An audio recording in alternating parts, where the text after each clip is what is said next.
Welcome to Millennial Milkshake, the podcast where three yabos revisit, re-experience, and review things from our childhood. My name's Colin O'Connell, and I was born in the spooky year of 1994.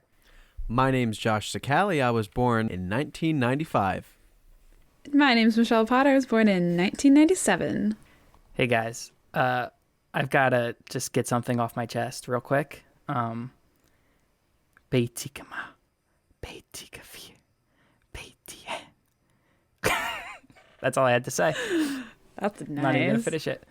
And that's because I'm brewing this magic potion over here, trying to take down a warlock. But I figured in my spare time, we could record, an episode and talk about two classic Halloween movies for our classic Halloween episode.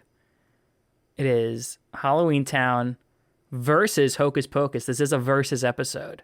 So we do have to declare a winner by the end. Ooh, I'm so excited. Can you not just hide it? I can't hide it. So we kind of chose this together, I guess, as a good final installment to the Halloween October. What do you want to call it? Fest. Fest. That's good. Yeah. Our Halloween Fest. Podcast fest. Whatever. Of the pumpkin spice milkshake. So, yeah, I mean, we got to talk about memories. I kind of know Colin's, but I'm kind of curious everyone's memories with both these movies, or which one you were more on the side of when you were a kid, which ones were stronger than the others. I don't know who wants to start us off. I can if you guys want. Since I kind of have, go for it. I kind of have both these movies memorized in my head from like 6 years old. So these are definitely two very iconic horror movies from our childhoods. So we thought it would be best to go against each other. So it's honestly really hard for me to decide which one was a bigger staple in my childhood for two reasons.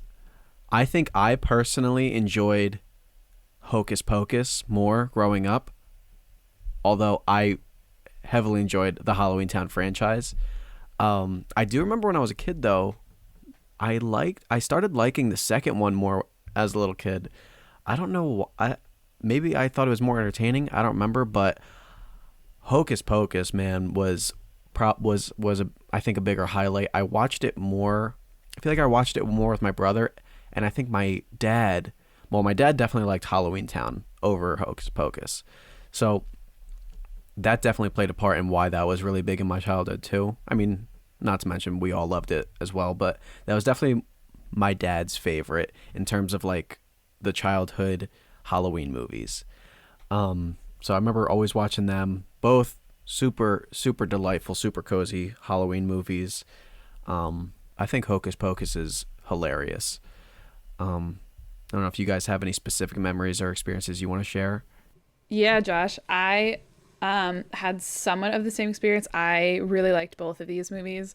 When I was younger, I loved Halloween. So like I would watch these movies all the time. I think Hocus Pocus I liked a lot more when I was maybe younger, and then when I got like a little older, like I don't know, like preteen, I started watching Halloweentown more, because just like Disney Channel original movies were my thing. At some point, I would just would watch them all the time. But yeah, I loved them both, watched them both all the time, probably even when it was in October.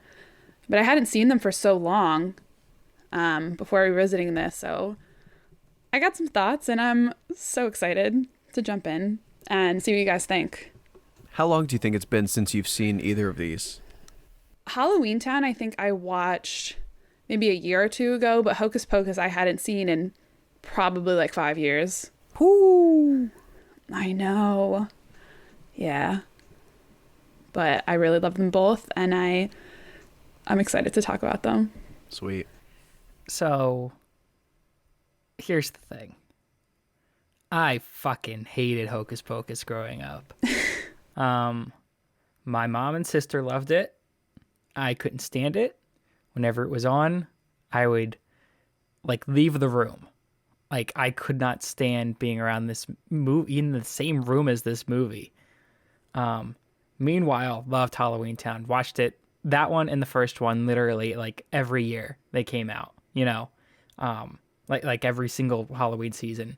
I remember there would be the commercials for like, oh, Halloweentown is on Disney Channel like this day, and I'd be like, okay, well, I know what my schedule is for that night. I'm watching Halloweentown and probably Halloweentown 2, Calabar's Revenge. As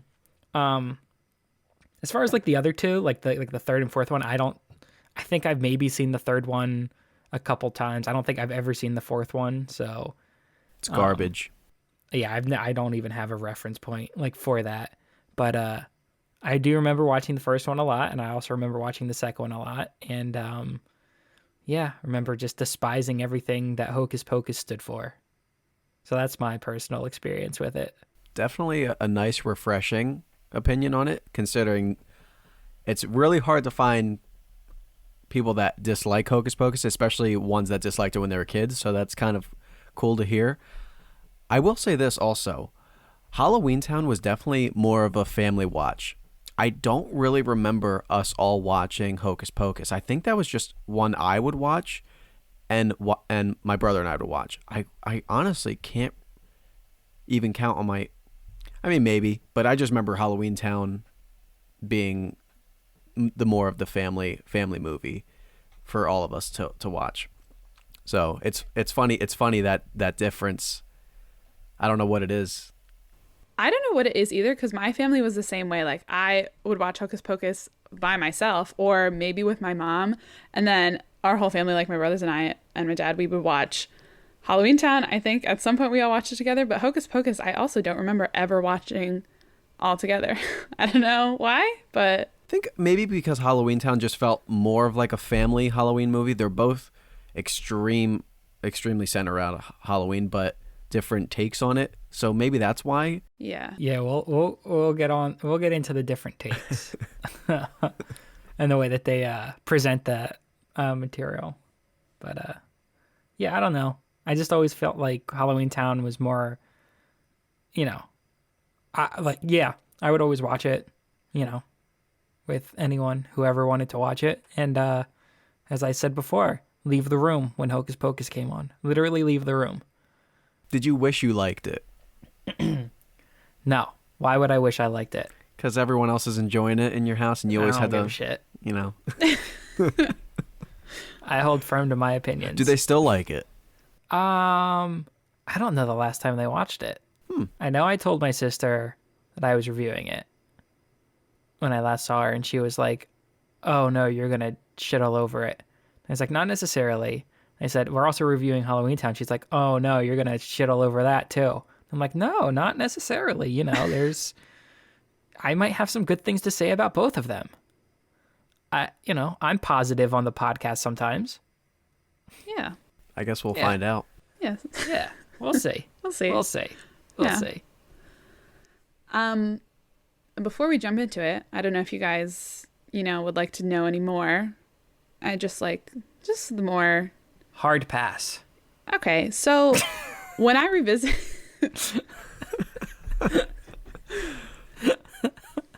All right. No, what are you gonna lay upon us? We're in a Salem classroom, Salem classroom. and you're gonna tell us all this history, All all this this history. hocus pocus.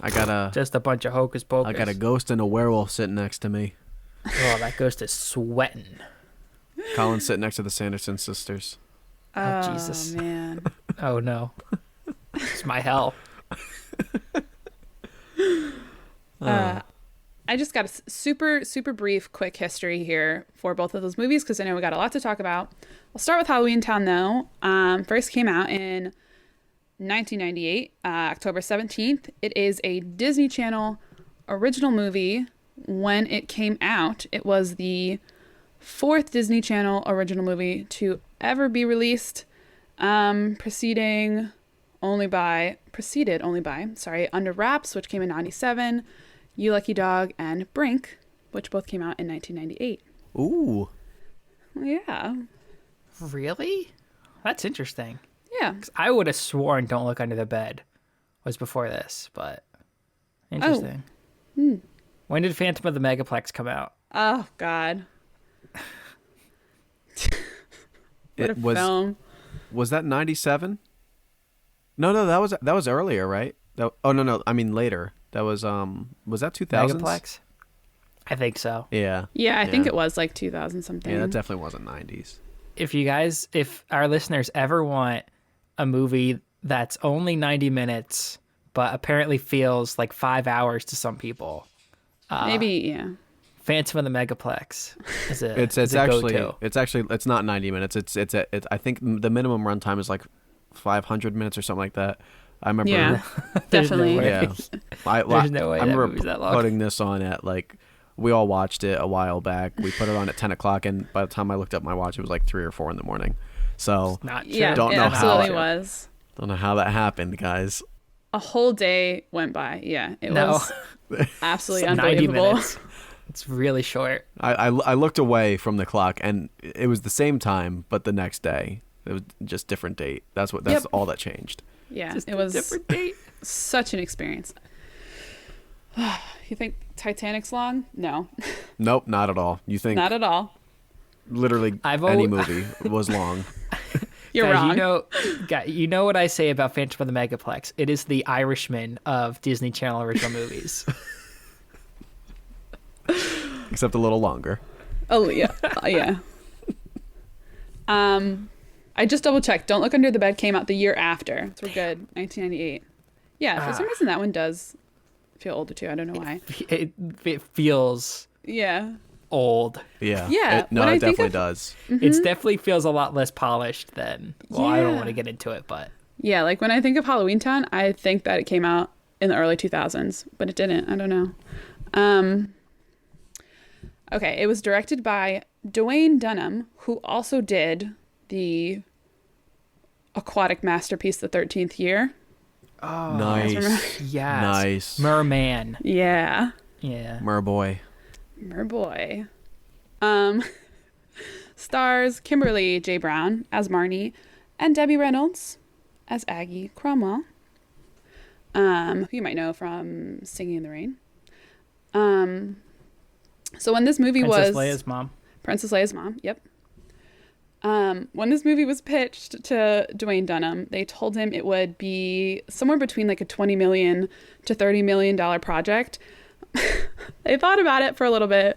They said, no, it's actually going to be a $4 million budget, which is a Jeez. huge difference.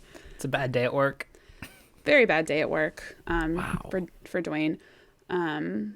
But it turned out all right. I mean, they shot the whole film in 24 days, and instead of hiring like a menagerie of like a million different monsters, they reused their extras to save on the budget.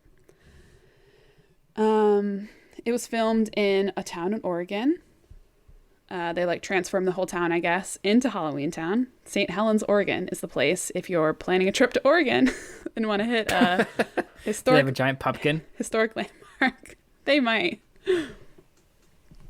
Unlike Hocus Pocus, this film is a series. There's 4 films in it. We have Halloweentown, Halloweentown 2, Calabar's Revenge, which came out in 2001, Halloweentown High, which came out in 2004, and Return to Halloweentown, which came out in 2006. They are making a second Hocus Pocus though. Yes, they are. Yeah, so it's about to be a series. It's about to be a little series. Judith Hogg, who played Gwen, the mom, she had to miss the premiere of her hit movie Armageddon to shoot this film. I don't know if you remember her in Armageddon. I absolutely do. Will Patton's Yeah. wife. Oh shit! Yes, That's his name, right? Will Patton? I think so. That Isn't it Will sounds Pat- right. Wait, Maybe not. Not Bill Paxton. Will Patton. no. Yeah, Will Patton. All right. Yeah. Last fun little fact about Halloweentown. Benny, the taxi driver, a beloved character, was actually a robot. So it wasn't an actor. It wasn't CGI or whatever. It was a robot that they shot with and dubbed the lines in afterwards, which I thought was pretty cool. Fun fact about Armageddon: a lot of people think that the guy who plays Rockhound is Steve Buscemi. It's not. It's a robot. Oh, yeah. Yep. Yeah. That makes sense. So, didn't think a robot could catch space madness, but it can. And even more people have no idea why he went off from Fargo to do Armageddon, but, you know, we all make weird choices. We all do make weird choices. Yeah. Okay. Moving on. Hocus Pocus. Hocus Pocus was released earlier. It was released in July 16th of 1993. The reason Prime Halloween. Prime Wow. Halloween release time. The reason, apparently, it was released in July was to take advantage of children being off from school during the summer, I read. And also, speculation was that they wanted to avoid competition with The Nightmare Before Christmas, which came out that October, I think, in 1993. Oh. Yeah. So Hocus Pocus is a Disney movie, just not a Disney Channel original movie. Forgot to say that. Yes. This film was directed by Kenny Ortega. I don't know if you guys know Kenny Ortega, but he famously directed the High School Musical series. Nice. So that's great. Nice. Big step up. Big step up. Yep. Was that his next film? You know, I don't know. Definitely not. That's a Okay. huge gap, right? I feel like he had It's to like a have made... nice 15-year gap. Yeah. That'd be crazy if it was the next film. I'm not sure, but I don't think that it was. It says, I'm looking up his history. He's a choreographer, too. Yes. St. Elmo's Fire, Pretty in Pink, Ferris Bueller's Day Off, Dirty Dancing. Which is weird because some of those are musicals and some of them are not. What do you choreograph in Ferris Bueller's Day Off compared to Dirty Dancing? Like, how different is that? Right? Newsies. Oh, yeah. He did Newsies. Christian Bale. There was a gap between Hocus Pocus Was High and School Musical anything. his next His next thing. He did like, I'm looking it up. He did like episodes of Gilmore Girls and Ally McBeal and stuff, but like movie wise, yeah, that was his next directing job, was the High School Musical. He also did Cheetah Girls too. Oh, So sweet. there's that. Yeah. Right. What a guy. Kenny Ortega. What a guy. What a guy. So, Hocus Pocus grossed $44.9 million at the box office. I think in total that number is. Didn't give those numbers for Halloweentown because again it premiered on Disney Channel.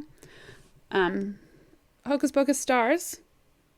We know most of these people who watch this film know who the stars are. We have Bette Midler as Winifred, Sarah Jessica Parker as Sarah, and Kathy Najimy as Mary. Hocus Pocus took a lot longer to film. They filmed over the course of 5 months in Salem, Massachusetts, and a number of other different locations. I think they started filming in October and finished in February. Some fun little facts.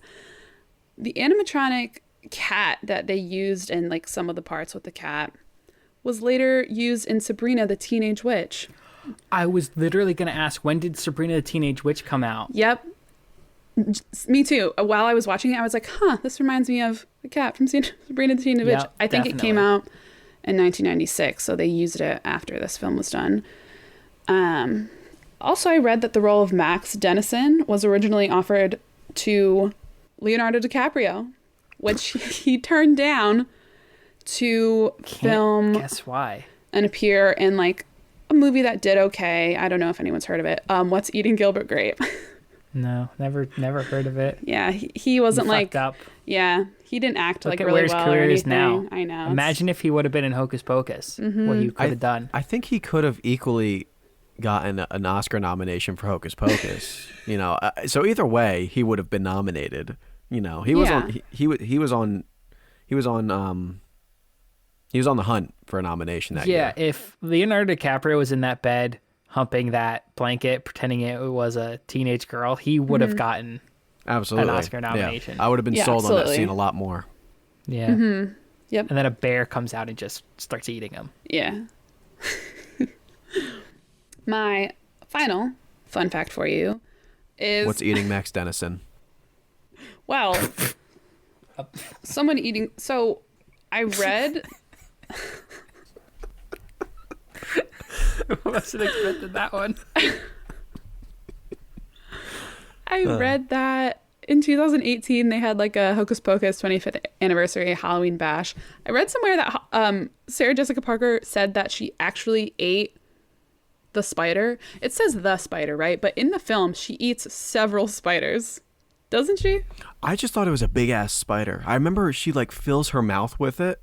Yeah. I just didn't know if it was a bunch or just a big one. I think it was a big one, but at one point she eats like another spider, or it might have just been a bug. But like apparently she said that she actually ate it, and possibly that was a real spider, which would be crazy.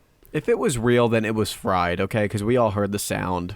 Yeah, okay? It was definitely not a live spider. But I think Sarah Jessica Parker just goes around eating spiders. This is my conspiracy theory. Mm-hmm. And she's like, oh, yeah, I did it for Hocus Pocus the one time. It's like she actually eats them. Like, I think her rider in Sex and the City was she had to have a bowl of spiders in her trailer. Yeah, that was actually in her lunch that day on set. So, she was really just having her lunch. Yeah, and they were like, should we use that for the film? She was like, I guess. And she's had an issue ever since with them. She has a crippling spider addiction. Yeah. He's like, Matthew, give me more spiders. Class dismissed for today because... Hey, yeah, let me go ride my bike in the cemetery. Yeah, with my new kicks. Hold on there, California. I'm going to ride my bike with my new cross trainers. Yeah. Well, before we get into the movie, I have a question for both of you. Since it is the Halloween episode... Favorite candy. Okay. What kind of candy? Flat out. Just favorite candy. Oh, God. Yeah. Do you know how many times I go back and forth what I like more between candy or chocolate? So this is especially hard. I can't even pick between that. I have my favorite chocolate, but I gotta decide if it's number one spot. I feel like... At this point in my life, right now, I think I'm a chocolate guy. And I go back and forth. So right now, my number one candy is a nice Reese's peanut butter cup. Yeah, I feel like that's one of, like, I feel like a lot of people say that as one of their top answers. Super popular. I'm going to assume that's not Michelle's. Yeah, like a lot of... I'm also a chocolate. Like, I feel like I like chocolate candy more. I don't really like... I like fruity candy, but I wouldn't choose it like over anything else. But yeah, a lot of chocolate candy has like nuts in it or like may contain nuts, so I can't eat most of it. But at this point in my life, and also my whole life, just in general, I'm basically... If you say fucking chocolate Tootsie Pop, I'm gonna leave the podcast. Oh, we're gonna cut this episode early and go out trick-or-treating if Michelle says Tootsie Pop. It's not. I feel like I always go to the same candy, like when I go to the movies, or like, I don't know, I'm excited to get it when I went trick-or-treating. Oh, I have a guess. Which people, I feel like, don't like that much. Is it Raisinets? What's your guess, Josh? My guess, yeah, well, that was one of them, but my main guess is going to be Junior Mints. It is absolutely Junior Mints, yeah. Oh, okay. Junior Mints over Snow Caps. Okay. Yeah, I can't have Snow Caps. They're like, may contain nuts, so yeah. Now, Junior Michelle, Mints. What do you like more, Junior Mints or, well, I mean, I guess obviously Junior Mints because you picked it, but you like those more than peppermint patties? Yeah, I think that I do. Ooh, I love taking the patty up to my ear and cracking it. Makes Actually, that nice little sound. The like fun size York peppermint patties you get trick-or-treating, I probably like those more than the like fun size Junior Mint things because they're just so small. It's such a nice little small circle. That's great. But like in general, Junior Mints probably. Interesting.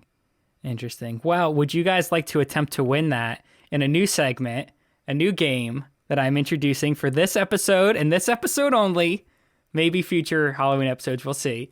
A new segment called Trapple or Tract. Ooh. That sounds wonderful. I don't even know what it I'm is. Okay. What? So here's how it's gonna work. You two are working together. Love it. All right. So you can confirm. You can confer with each other. Okay. Here's how the game works. I'm not explaining any rules. Here we go. Okay, Josh, we got it. Number 1. Star of Halloweentown, Debbie Reynolds, created her own workout video entitled Do It Debbie's Way, during which I can only assume is a heavy inebriated Debbie Reynolds conducting a series of exercises for older women. In the background, as one of the people working out is Academy Award winner Shelley Winters, who is only moving around slightly more than I was while watching it. To be clear, I watched it sitting down in my living room.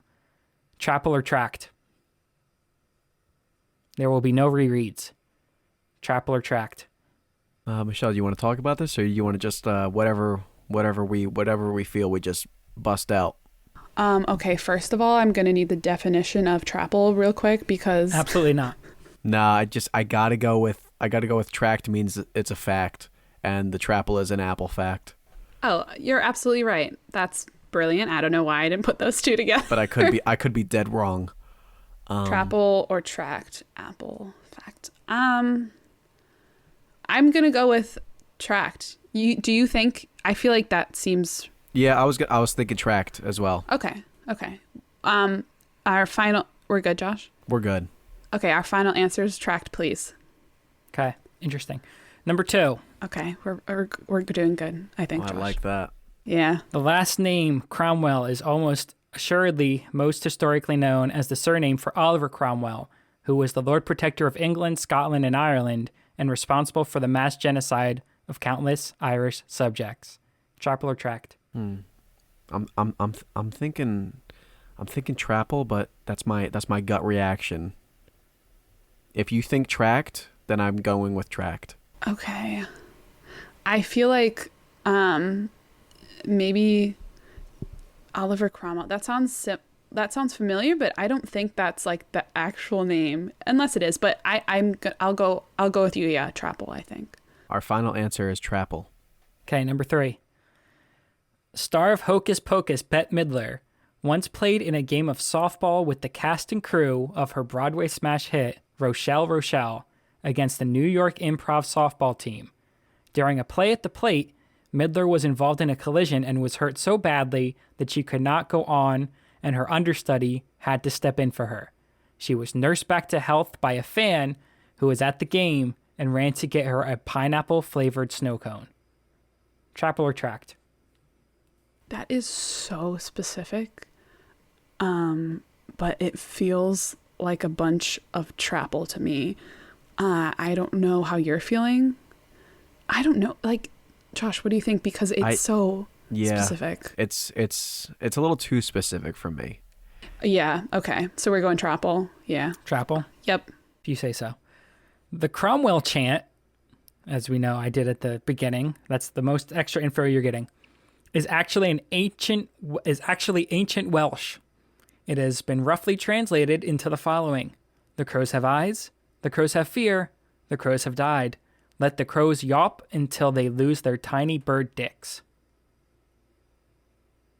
Okay, so I Is that trapple or tract? read somewhere that it is Welsh, but I don't think that's what it is. I'm thinking tract. Oh.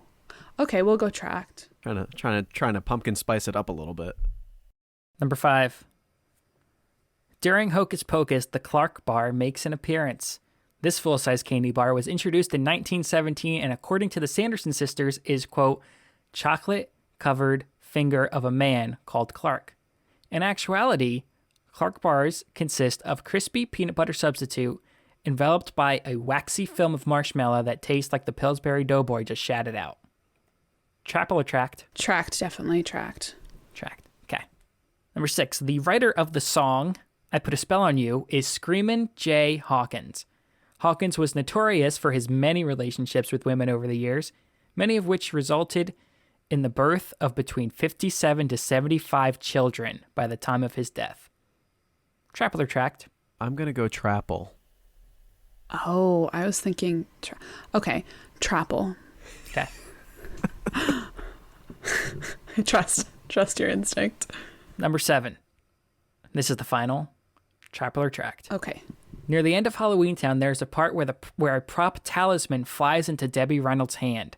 It actually shattered her hand in 8 different places, and production had to be stopped for months as those old bones recovered. Trapple. What do you think? I kind of wanted to go tracked for fun. Okay. But We can go tracked. all right, let's go tracked. Okay. We're going tracked. Okay, you win no candy Oh. at all. That was terrible. That was one of the worst performances I've ever seen. So do we want to get into the review? Absolutely. Okay, cool. I feel I can't believe... What are you doing? There's no questions? Excuse me? I just presented with you a surprise segment called Traveler Tract Didn't Explain Anything. Promised you candy if you got it right. And you have no questions. I just We assumed those go with the questions flow. wouldn't be answered. yeah. The game's over. We just yeah.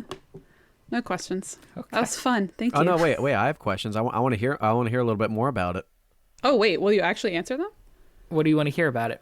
Were we right on the trapple versus tract definition? I will answer your question with another question. Are you for doing this segment again? Or no? Well, right now? No, just in the future. Oh yeah. Yes, yeah. Oh yeah. Well, then I don't think I should tell you anything. Okay. All I can tell you is you will not...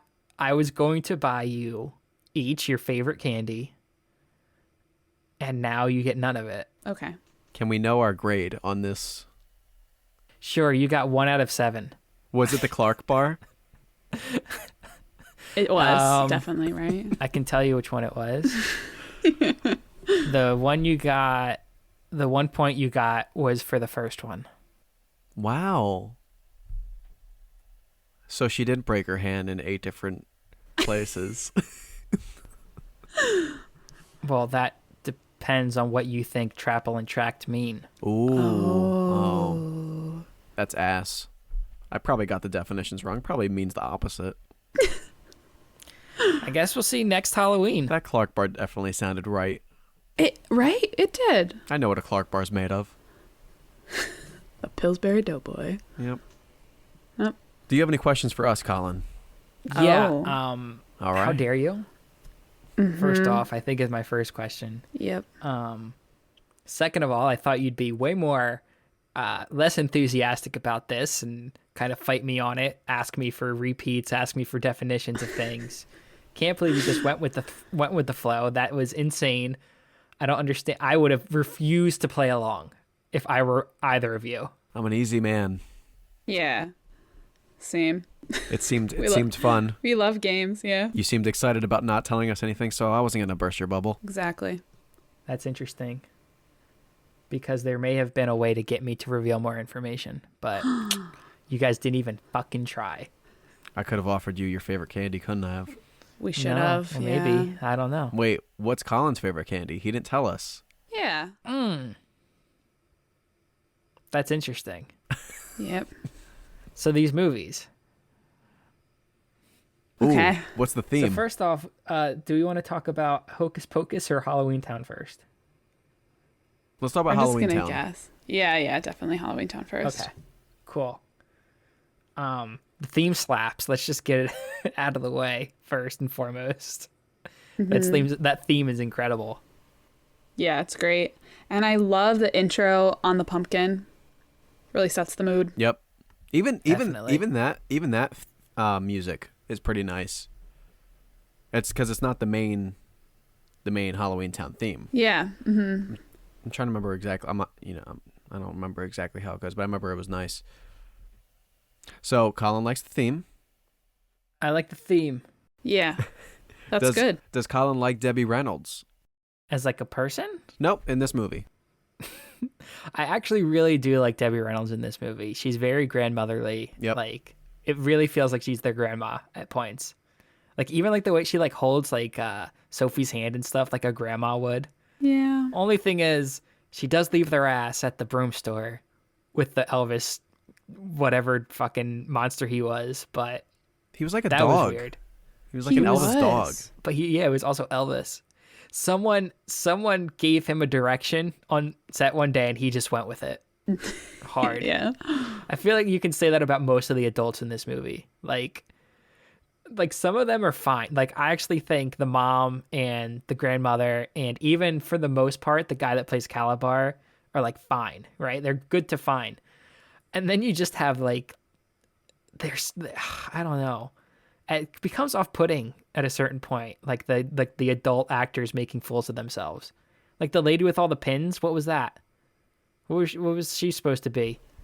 Yes. She was. Ugh. That was her made me friend, cringe. right? When they first got there and she bumps it, or No, the woman with the pins that works at the mayor's office. oh, yeah. And I was thinking but the there's same like thing. but like 90% of the adults in this movie act like that. Like they're way over the top, and I don't know. Aren't they? Michelle, you said they're all extras. Yeah. Yeah. So I mean, they were really trying. They were acting their heart out. But Oh yeah, someone thought, this is my big break. I need to go big. Yeah. And it's like, ugh. yep. Yeah. The director just gave them like one or two words, and like Colin said, they ran with it. Yeah. Yeah, go ahead. I don't want to leave the pin lady. Can we talk? Okay. What was she? I don't get it. Listen, there are some things in this movie, I was rewatching it, like there's some reason, like some things that should not be in Halloweentown. Like there's like a Civil War soldier as an extra. And it's like, what does that have to do with Halloweentown? Yeah. Why is like the marching band guy, the guy that helps them like off the bus? Like, what is that? That's not What is Halloween his related. deal? Yeah. Yeah, because it's just like monsters, ghouls, and ghosts. I guess maybe the like normal people are ghosts, possibly. But the whole time I was watching that movie, I was like, what is the pin lady's deal? And also, some of the monsters are cats and dogs. Like, Yeah. They're What? just cats and dogs. They're not Yeah. like were people. they're just cats and dogs. Yeah. What is this? That whole Oh no. I'm thinking of the aerobics class.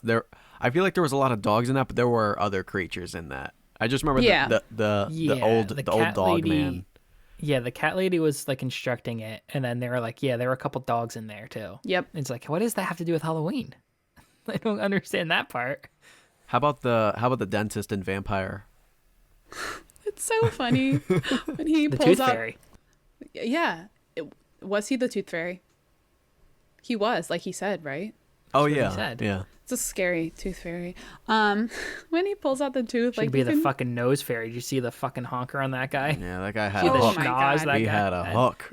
What a schnoz, yeah. He pulls out the fang and like there's clearly her tooth on under it, just colored like with black Sharpie. Listen, they thought they were getting 20 million. They got 4 million. Yeah, so You work it with is- what you got. it is understandable.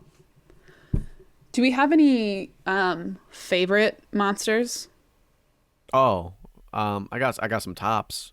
I do All like. right. all right. I think Hitler's pretty high. He's a pretty big monster. The biggest probably.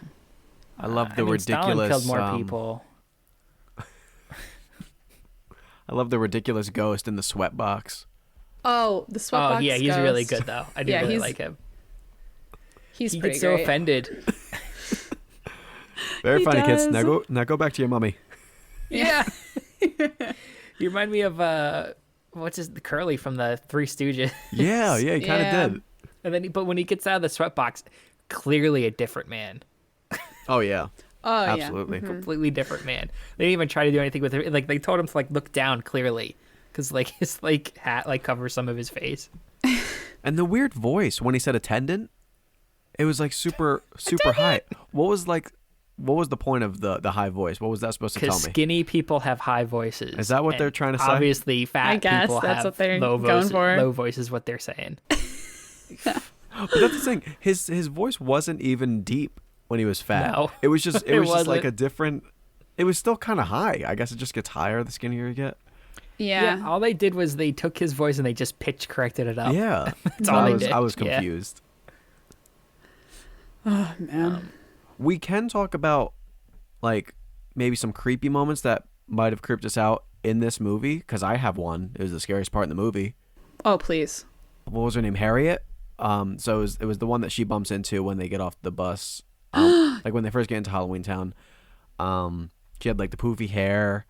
Yep. You guys know. And she was walking by the theater, I think, and she just like shoulder bumps this woman, and she just turns and just like does this weird growl moan thing. Yes. And her face is completely deformed or I don't know, something. But do you guys remember the part I'm talking about? Yeah. Yeah, that part did scare me when I was That part was scary too. even when they're in the me. auditorium or the theater. I think it's Harriet sitting there. Yeah. And I mean she looks even more dead there.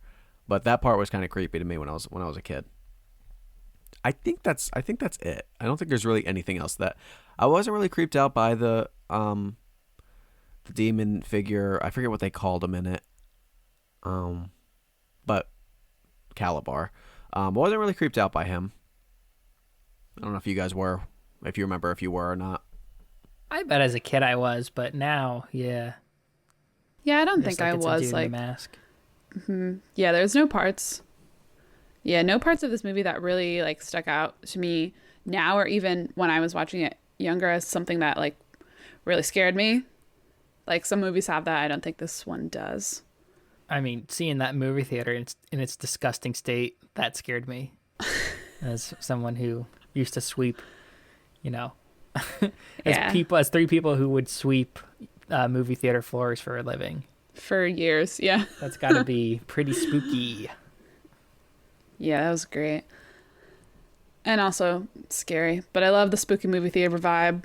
I love that was like that was like the big hideout. I don't know. Like what a strange it's sort so of ridiculous. Yeah. It's like on like the main street. It did say closed forever though, Michelle, so Yeah. So clearly that's fair. no one's going to go there. Yeah, but it's literally just right in the middle of town and no one's questioning it. Yeah.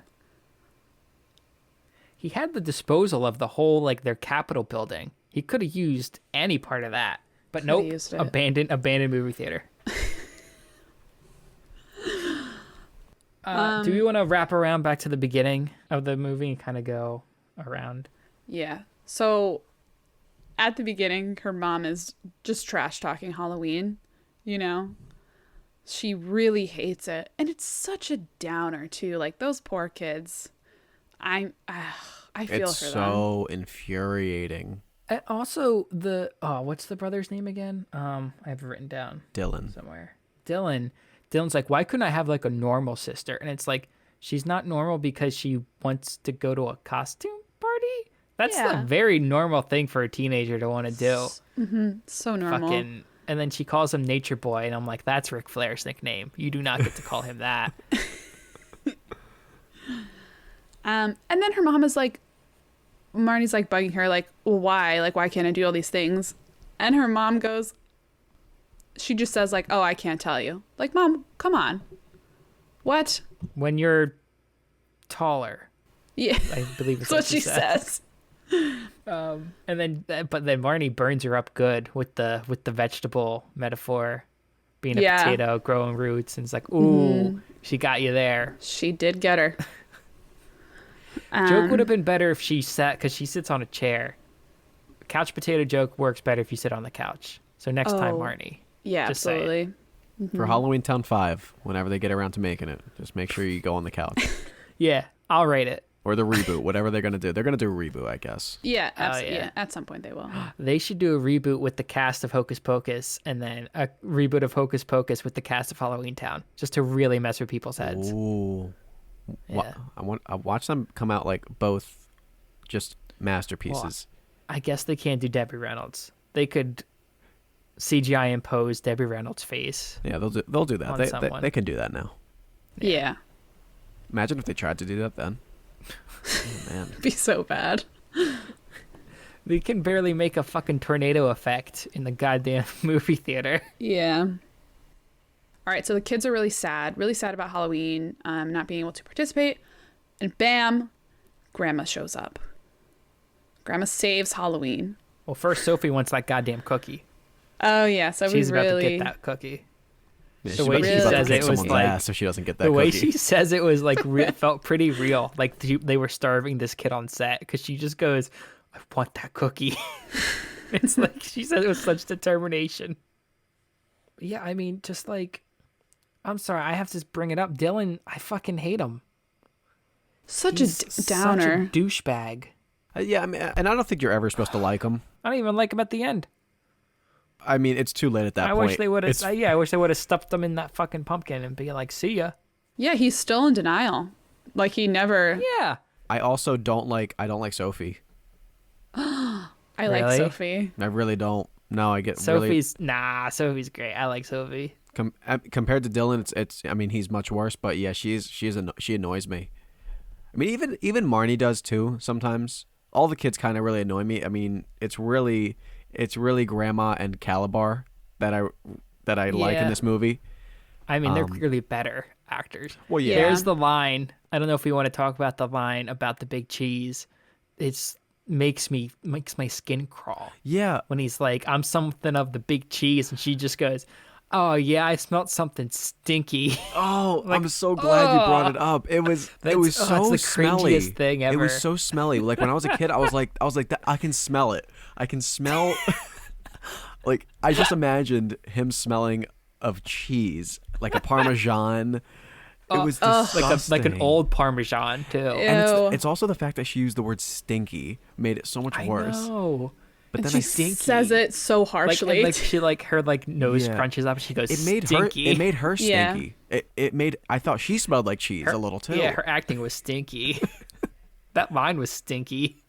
That was gross. Yeah, that's like my least. It's by far my least favorite part of the movie is that line. Like I to this day makes my skin crawl. Ew. Why would you refer to yourself as the big cheese? yeah, know. like To what? set up that joke, whatever Yep. quote joke, whatever it's called. And he was supposed to be, Calabar turned him good looking, right? That was like Yeah. the whole. Supposedly, Yeah. So I like, he's all right.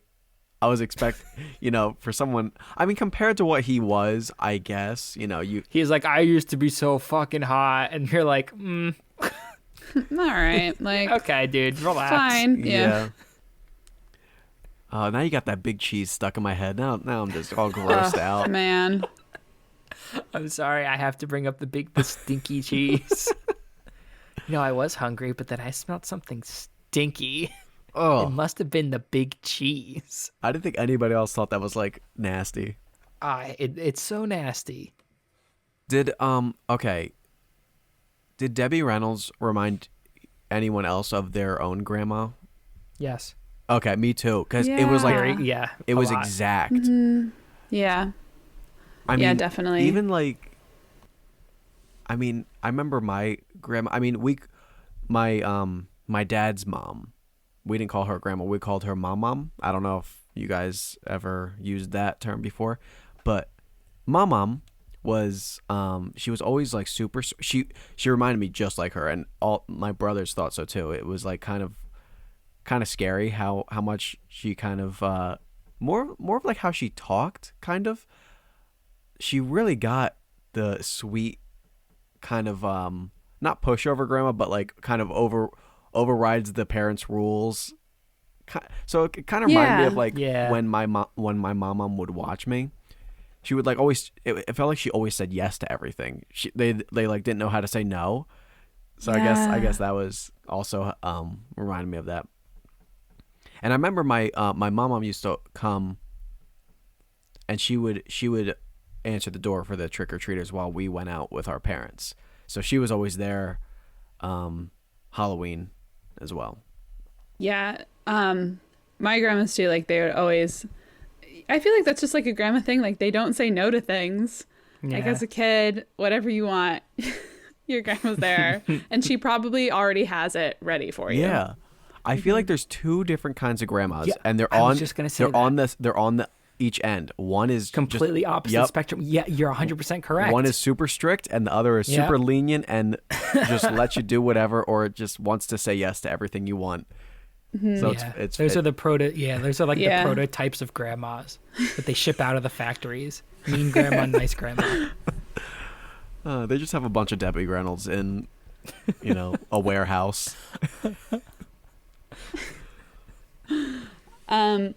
So Debbie Reynolds shows up, house saves Halloween, but she brings the kids like this huge bag of candy, and like she brings the worst candy. First of all, I was gonna say bag of like the most generic candy ever. The most generic. Guys, there's no labels. Yep, you can't have labels in this. Come on. I know, but it just doesn't feel like a good enough excuse. You have to have doctor's office candy. $4 million. They couldn't pay for the rights to candy. Yeah. Which I was going to bring that up when Colin asked us what our favorite candy was, which we still have to get his favorite candy. But when I would go out trick or treating, it was almost always chocolate. So that's also why that stands out. When I think of Halloween candy and I think of fruity candy, I think of the shitty sweet tarts, and I know some people like sweet tarts. I can't stand them, or Smarties. I like sweet tarts. Yeah, I can't stand them. I like Smarties. I really, there's some hard fruity candy I like, but it was always the candies like that, or some lollipops that weren't that good. It was never, you just wouldn't really get the good fruity candies like the gummies as much. So it was always very heavy on the chocolate bars. So when I think Halloween, I think chocolate more. So that's also why I went with my Reese's. Not to mention that beautiful orange that puts you in the Christmas. Very Halloween-y. Wow, Christmas. That is great. Not Christmas. Halloween spirit. Well, listen to me. Well, they make a pumpkin and a tree, so. Which, by the way, I don't want to get off on a tangent. There are different textures to Reese's depending on the Halloween seasons, or like the holiday seasons. So just, I know, Michelle, you can't do it, but Josh or any of our listeners, keep a taste out, keep a tongue out for the different textures that they use for the pumpkins, for it's especially with the Easter eggs. The Easter eggs, like the small Easter eggs, are so creamy, right? And Reese's is supposed to have like crumbly, like dried almost peanut butter, right? Yeah. But the Easter eggs are so creamy. So just, there's a conspiracy at the Hershey factory. I'm just telling you. Even compared to the pumpkins and the trees, and now they have ghosts and bats, Reese's, if you guys saw in the stores. Oh. Yeah. Oh. I think I've seen the ghost. I don't think I've seen the bats. Because I feel like I also read somewhere they put more sugar in the Halloween ones for some reason. I feel like it's all the holiday ones because they all have that same type. It's all that same type. It's a little less chocolate, definitely more heavy on the peanut butter than the cups. So I feel like they're all kind of in that same. If you're talking about like generally all those, I don't know if you were saying just the eggs, even compared to the other holiday ones. All of the holiday ones are a little bit different, but specifically the small Reese's eggs. Oh, not even the big one. Creamy peanut butter. The big one kind of keeps that regular consistency. The small ones are creamy as fuck. Is that your favorite? And I'm like, I like them. No, I like them both. Oh, but I'll tell you what my favorite Reese's is. I like the Reese's Minis. So you like the more chocolate to peanut butter ratio? I like to pop those in. Pop, pop, pop. Oh, I just like because I can eat them by the handful. Oh, okay. Because they are very different on the peanut butter ratio. There's a lot less. So, I know some people that don't really like Reese's as much because of the peanut butter. They like the minis. I'm a holiday Reese's guy. However, it's really hard to beat that very distinct Ridge cup. Those ridges are very satisfying on the Reese's peanut butter cup. I feel like they're like cleaning out your teeth as you're eating them. It's something nice. It is special. Do you like them frozen or just regular? Just regular. I've had them chilled and frozen. I don't think I've had them frozen. I've had them chilled. I do think chilled is better than frozen because frozen it's too hard. It's chilled, too much. It does get a little nice. Yeah, like I've nice. frozen. I've froze gummies before, like gummy bears. It's you can't do it. It's too hard. Oh no, I wouldn't do that. I've liked to freeze cookie dough bites. Yeah, that's pretty good. And the gummies, that's a good one. I honestly didn't think I'd left them. I just wanted to chill them really fast, and they froze up almost instantly. It was really quick. But yeah. It's like Yeah, a there's- weird chemical reaction. And it's crazy how many Reese's they've made now. It's a lot. Oh, so many. I mean, those outrageous bars are pretty good. I'm not big on the nutrageous though. But They changed the Take 5 into the Reese's Take 5, I believe. Those But are I think the- it's the same. I think it's the same candy bar though. I think they just slapped Reese's on it. no, because regular Take Fives have caramel in it. Do they? Mm-hmm. I thought they had peanut butter. No, I don't think so. I don't think they make regular Take 5s anymore. What? No, they definitely do. I think they just make. Do they not just make Reese's ones? Take 5 in the name refers to the combination of chocolate, peanuts, caramel, peanut butter, and pretzels. Oh. Then what the hell's the difference? Because I think telling you, Reese's doesn't have caramel then. I don't think they make them. I think they're just. Yeah, in June 2019, the candy was renamed to Reese's Take 5 and underwent a packaging. It's the same bar. Wow. What? They just slapped the Reese's brand on it. Oh, that's kind of. I don't like that. It is still a pretty decent bar, though. Oh, it's delicious. But I that's- still like it. Wow, I thought a Take 5 was everything but the peanut butter, and they just made. Wow, that's crazy. Michelle, where was your lesson on that? Peanut butter candy lesson. We've delved. Well, I mean, it's the Halloween episode. You got to talk about candy. Yeah, absolutely. But it's just to get back to the movie we were talking about, because we do have another whole movie Yes. that we have to talk about. Michelle was on the Yeah. candy. The candy the grandma brings in. We're only 10 minutes in the movie right now, so. Yeah, we might have to skip through some of this. Okay, so Fast forward. fast forward to Halloweentown. They get to Halloweentown, right? They sneak on the bus. They're at Halloweentown. Oh, when Grandma gets off the bus is floating. When she takes the bus back, it's not. Did anyone else notice that? Yeah. Also, it's a school bus, which is kind of weird. Yeah. I don't know. I guess because it's for kids, and kids are like probably don't think of like a metro bus as being like a bus. It's like, oh, bus is yellow. But And does that bus stop really need to land? I mean, come on. It doesn't. You're just adding things to be suspicious about. Where'd that bus stop come from? Yeah, just to make it a little more magical, I guess, which is fine. I fucking hate that. I fucking hate Dylan during that whole sequence. Oh, yeah. He's like, could I put my shoe on now? And it's like, no one was stopping you from putting your shoe on, bud. He's trying to get his moments of comedy, but it's just not sticking. It's not. He did make me laugh one time. Once they get to Halloweentown and Sophie shows up, there's I forget what the setup for it is, but he just turns to Marnie and goes, "See, you're a bad influence." And it felt so genuine. I do like the dynamic, as much as I can't stand Dylan. I do like the dynamic between Dylan and Marnie, because they like, I don't know. It feels very like sibling-y, like always arguing and bickering and stuff, you know? Yeah. So that's nice. And then Sophie's just over there wishing for cookies and turning locks into frogs and shit. Yeah, and you know what? Let me just dwell on this mother business real quick. I get you want to keep this a secret. You want to try and protect your kids and make them as human as possible. But you really can't just buy them some candy? Meanwhile, you put them to bed and your ass is chomping on it, watching some late night TV. Like, are you kidding me? Asshole. Yeah. Just give them a couple pieces. You're acting like they can't even have the candy or else they're going to find out the secret. Give me a break. I don't know. Yeah. That bothered me. Break them them off off. a piece of that Kit Kat bar. Yeah.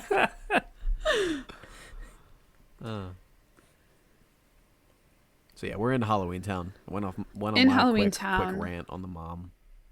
That's fine. Hey, do you remember where Benny said their grandma's house was? Oh yeah, it's didn't he say it's just over the river? And I don't remember that part. Through the Over woods. the river and through the woods. Oh, did he not say something kind of? Oh, did he just? Okay. He might He's- say the grandmother's house or something like that. But Yeah, he says over the river and through the woods, and then he starts cracking up like it's the funniest thing. Yeah, I wasn't sure if I couldn't remember if he said like over the river and through the cemetery or something like that or whatever. Oh, But Benny's funny, man. I like Benny. I like Benny. He cracks me up. he's definitely I remember him being funnier when I was younger. Oh, though. well, sure. I mean, agree. Yeah, everything was funnier when you were a Yeah. kid. Like the people that aren't supposed to be as funny. Like Calabar, I think is funnier.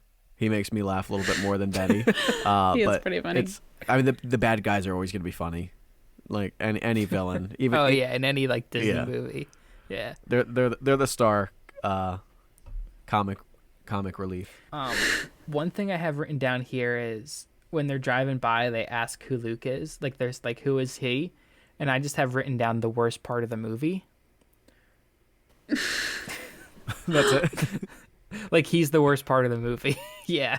Oh, Luke is the worst part of the movie. Oh fuck, I can't stand Luke. I do like when he goes back to his goblin years. Oh yeah, but Yeah. again, it's like the same with me, like with Dylan for you, Josh. Too little, too late. Yeah, you're right. You're right. You know? You don't like when he turns into a bouquet of flowers? I do That's kind of pretty like that great. wrinkle that like the mom is like rusty, you know. Yeah. So like she turns him into flowers, and also it kind of ties in because Calabar gives her a flower earlier, so maybe she secretly had flowers on the mind. Maybe there's layers to Oh. this. Yeah. Some Maybe. complexities. Yeah, it's kind of like like you got to rewatch it, and then all the Right. clues were there the whole time. You know. Let's talk about that pop that he takes out of Sophie's ear. Looks great, but you know it doesn't taste good. You know it's Tastes bad. like, oh, first off, it's one of those shitty lollipops. Yep. Second of all, Yep. it's the goddamn it comes out of your ear. Gross. Yeah, it kind of looks waxy too. Yeah. It looked good though, even better than the swirly. It had a very distinct. Yeah. Well, and Sophie knows this, right? Like she sees it and is like, maybe, but then she's like, I'm good because it did come straight from her I ear. thought that was more like not taking candy from a stranger. Oh, interesting. That's And she was probably like, makes sense. Nah, I'm like, I know not to take candy from you, weird man with way too much hair. Or Strange man. maybe she just knew that was the shittiest lollipop, as good as it looked. Don't be Yeah. deceived, and she wasn't. Yeah. I've been tricked She was before. like, I know these are shit. Don't try and dazzle me with looks. yeah. She does take the sundae, doesn't she? Yeah, oh yeah, because it's Later? delicious. Yeah. So That's interesting that I don't know, he's giving out treats to kids. I guess he is evil. I guess he is a monster. well, let's go into some side characters. How about the conjoined? They're not twins, but the conjoined men. Yeah, they're great. Yeah. Like, Yeah, they're like, great. I talked about people like the adult actors going like way too far, like way cartoonish.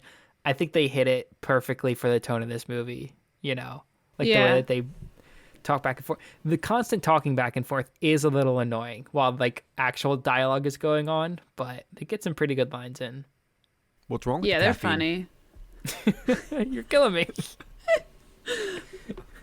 Yeah, Yeah, no, I they said- work. yeah, They work like, for one of my their favorite- character.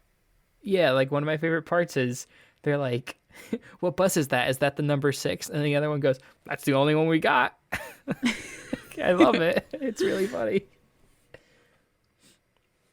But like, I don't like the hairdresser.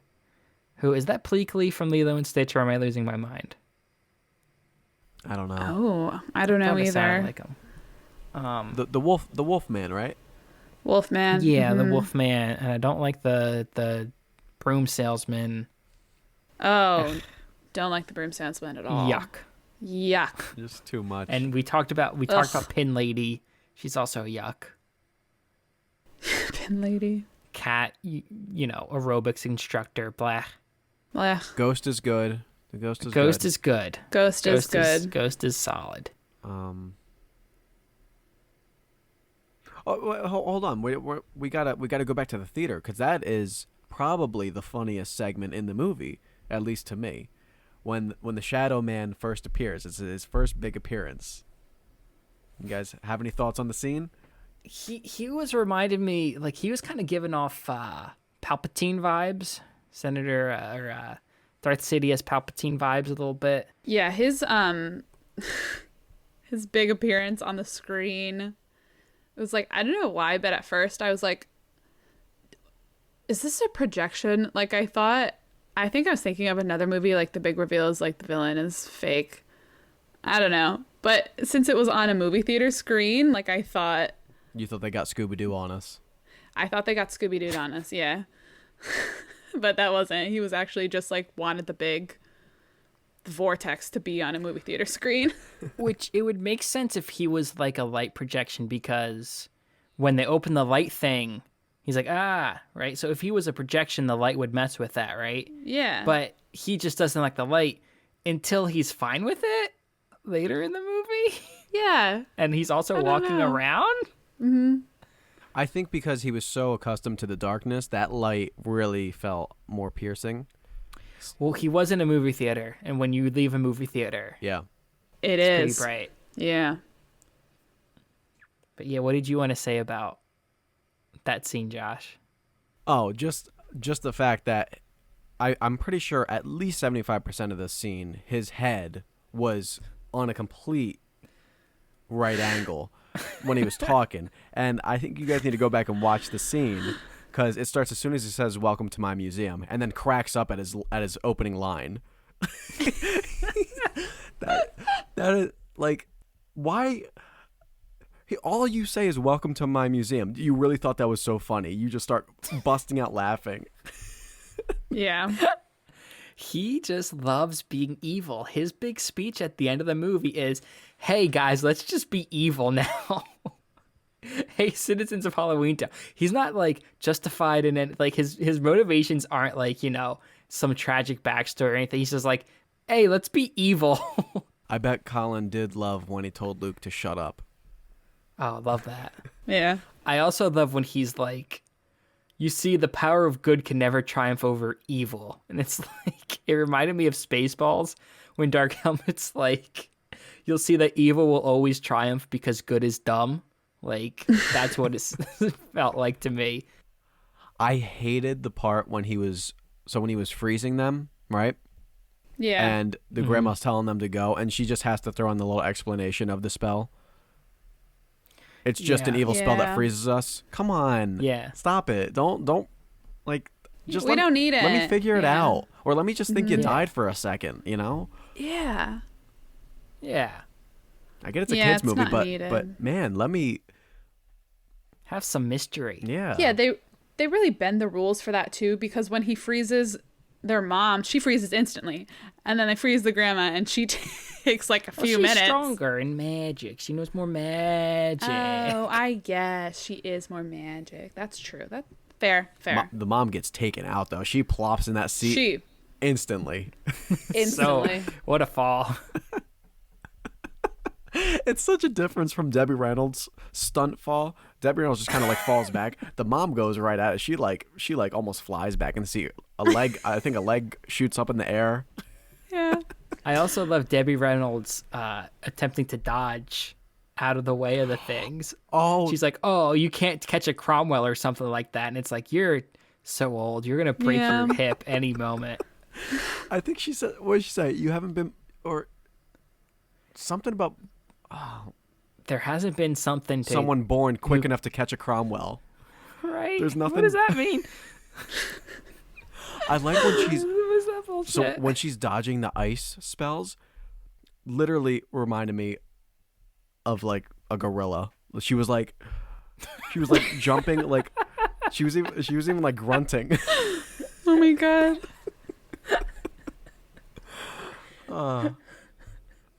So yeah, that's a golden scene for a laugh.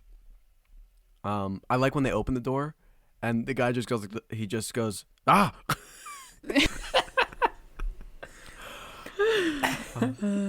I have a question. Did you guys watch this on Disney Plus? Yeah. I own it. Oh, okay. So this will be interesting. Michelle, did the framing seem off to you on the Disney Plus version? I don't know. Not that I noticed. It seems super zoomed in for me. Like I don't know if Josh, if you can speak to this, but like the cuts to their faces, it's like really in on their faces. Really? And there are like parts where like Marnie's like cut off because she's taller than the other two. I think it was the framing on Disney Plus. Yeah. Oh, weird. Because some of it looked off. I didn't notice. I never noticed that. Because I know that they messed up the cropping on the Simpsons episodes. They Oh, cut weird. off they've cut off like jokes in the Simpsons episodes because they're like their cropping format is different from what the Simpsons ran on. Oh, So yeah, then they I wonder if definitely that was messed up. the issue. Yeah. Yeah, because it looked weird at points. But yeah, so what? Their mom gets frozen. Their mama gets frozen. Grandma gets frozen. They got to collect the stuff for the potion that was set up earlier. Nice little setup payoff there. Yeah. I did kind of like a lot of the setup and payoff for some of this stuff too. Like we talked about her friend earlier, Harriet, right? Like she mentions earlier, the people are acting like weird. They're like nastier and stuff. And then we meet Harriet and she's like so nice. And then later she's really mean. So that's kind of like a nice little, like, oh, things are happening, And then you get the nice little MacGuffin, the Merlin talisman. Yeah. Which, oh, by the way, she mentions she got something from the 6th century or something. Didn't she say something about King Arthur? Are we supposed to believe she's that old? I think so. Yeah. So how old is the mom? Well, normal because she's been living in. I mean, she's still probably old because she grew up in that world, but maybe because I don't know. I don't really know. Yeah, I don't know either. It's so crazy. Yeah. And also, what does the 6th century mean for Halloweentown versus our time? Right? There's a lot of inconsistencies. Yeah. She does hit up a microwave, though. She does with that instant witch's brew. Yeah. I felt that with instant mashed potatoes versus homemade mashed potatoes. Oh, Man. Yeah. Yeah, there's a The difference. clear difference. So I get it. Clear. I get it, The Grandma. powder versus the actual potatoes. Do you remember what she put on the thing? Oh, it was definitely pepper. No, It was No, glitter. I meant what she set the microwave to. Oh, Oh. oh no, I can't.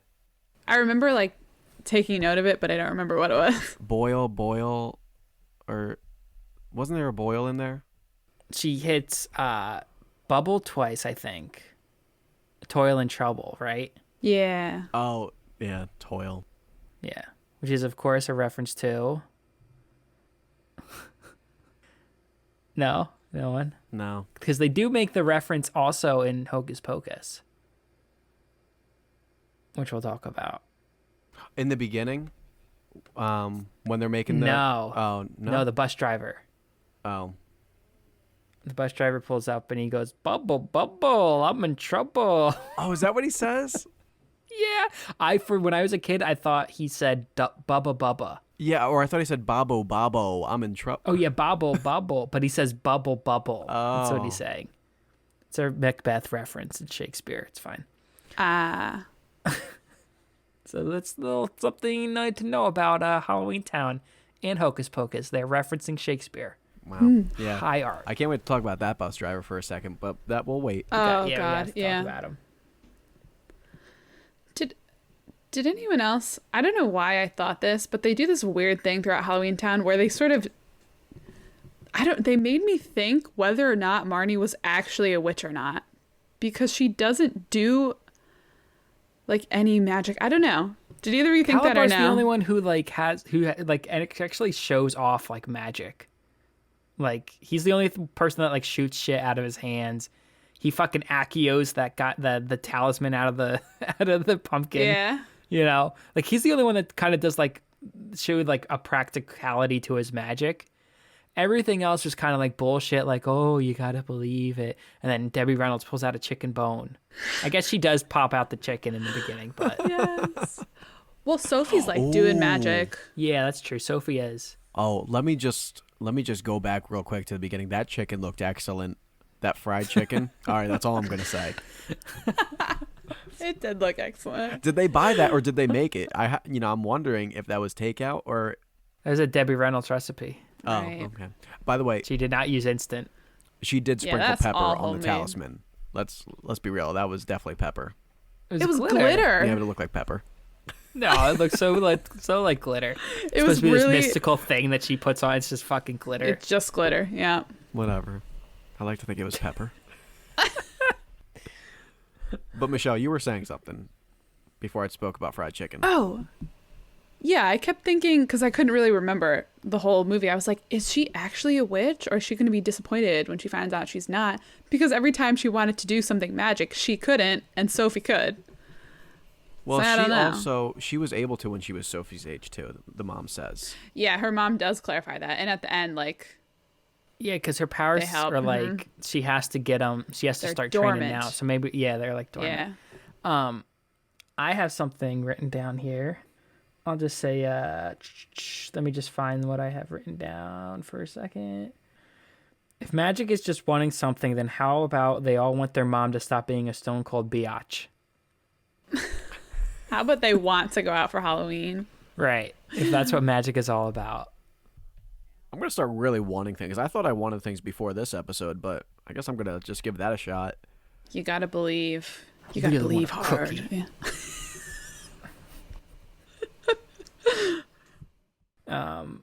I do have some issues with when they're going around collecting the stuff. Like there just so happens to be a ghost. It's too easy. It's way just too simple. easy. I Yeah. do like the Wolfman just so happens to work at a barber shop.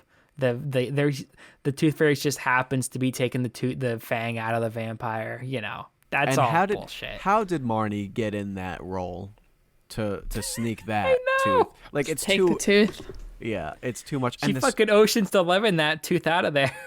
and okay, you got one drop of sweat. You're gonna tell me that easily you were able to pour that into the cauldron? Yeah, Come on. that's gonna keep. Yeah. Looked like a nice hot day. Maybe, I don't know, 70 degrees or something. I also love that there was like a vial, like just sitting Handy. there just for Yeah. everything was it so was the easy easiest. for them. It was the easiest mission I've ever seen in my life. Well, they only have 90 minutes to do it, so that sequence could only take 5 minutes. Yep. And oh, man, what an asshole. I mean, he destroys that Wolfman's hair. You only needed a strand, and you what the buzzed fuck? a whole clump. So much of it. You're gonna tell me you needed only one drop of sweat, but you needed a whole clump of hair? Come on, and the guy's a barber. Why don't you have a little sensitivity and just pluck a Have strand? a little respect. Yeah. Or just trim a piece of it, because you don't need that long of a hair, so you don't have to go to the man's scalp. And man, he did it so fast and hard. I'm surprised the guy wasn't bleeding. Oh, he gets so deep in there. There's a bald He spot really now. does. Yeah, he does yell in pain, so it does hurt. Yeah. And poor Wolfman, he's trying to convince himself he could pull it off. Who was the plant man? What was he? There was a plant man that was working on someone's hair. No, never mind. She was Sitting in the the chair. plant. he Yeah. was like Tarzan or something, right? He was like some kind of, wasn't he? I'm trying to remember what he looked like. Wasn't he shirtless? And I can't remember what he There's looked like. a whole shrub sitting in the chair, getting their hair done. Yeah, that's kind of a funny gag, though. I kind of Yeah. like that. I'm trying to remember what he looked like. He had long hair, didn't he? I don't know. Yeah, I can't remember. I don't remember. Yeah. I was still thinking about the big cheese at that point. Oh, stop. I forgot about it. Oh, man.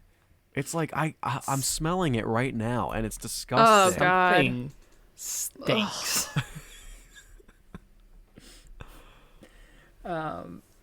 So yeah, they kids get all the stuff right. They do the potion. They do the, the classic Beiti Kama, Beiti Kafir, which is classic. Best line in the movie, I think. She just starts doing it too. She's like, I made a song in my head. Oh, It's like, okay.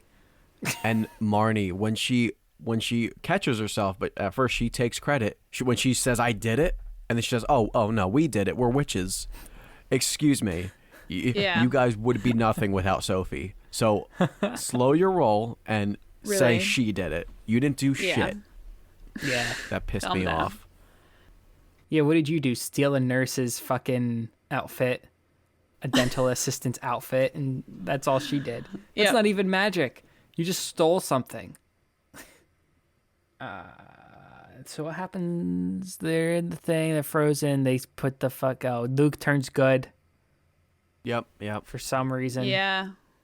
Because he's like, oh, you hurt Debbie Reynolds, so now I'm going to be good. Yeah, yeah. You said she'd be safe, so now you went back. You lied to me, so now It's time to be a good cheese. Good stinky cheese. I'm gonna put. Oh, that robe must smell like cheese now. That he puts on. Oh, no. So stinky.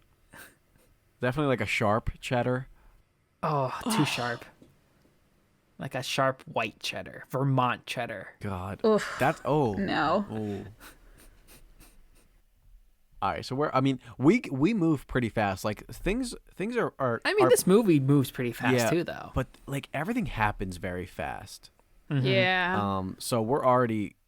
I mean, yeah, the pacing's a little weird for me, but I agree. I do appreciate that things are happening, though. Like sometimes in these kids' movies, they'll like meander around for 30 minutes just to get back to where they start. At least there's like some agency, to them.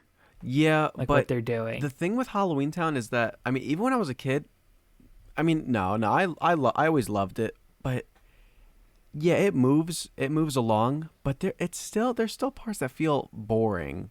I don't know.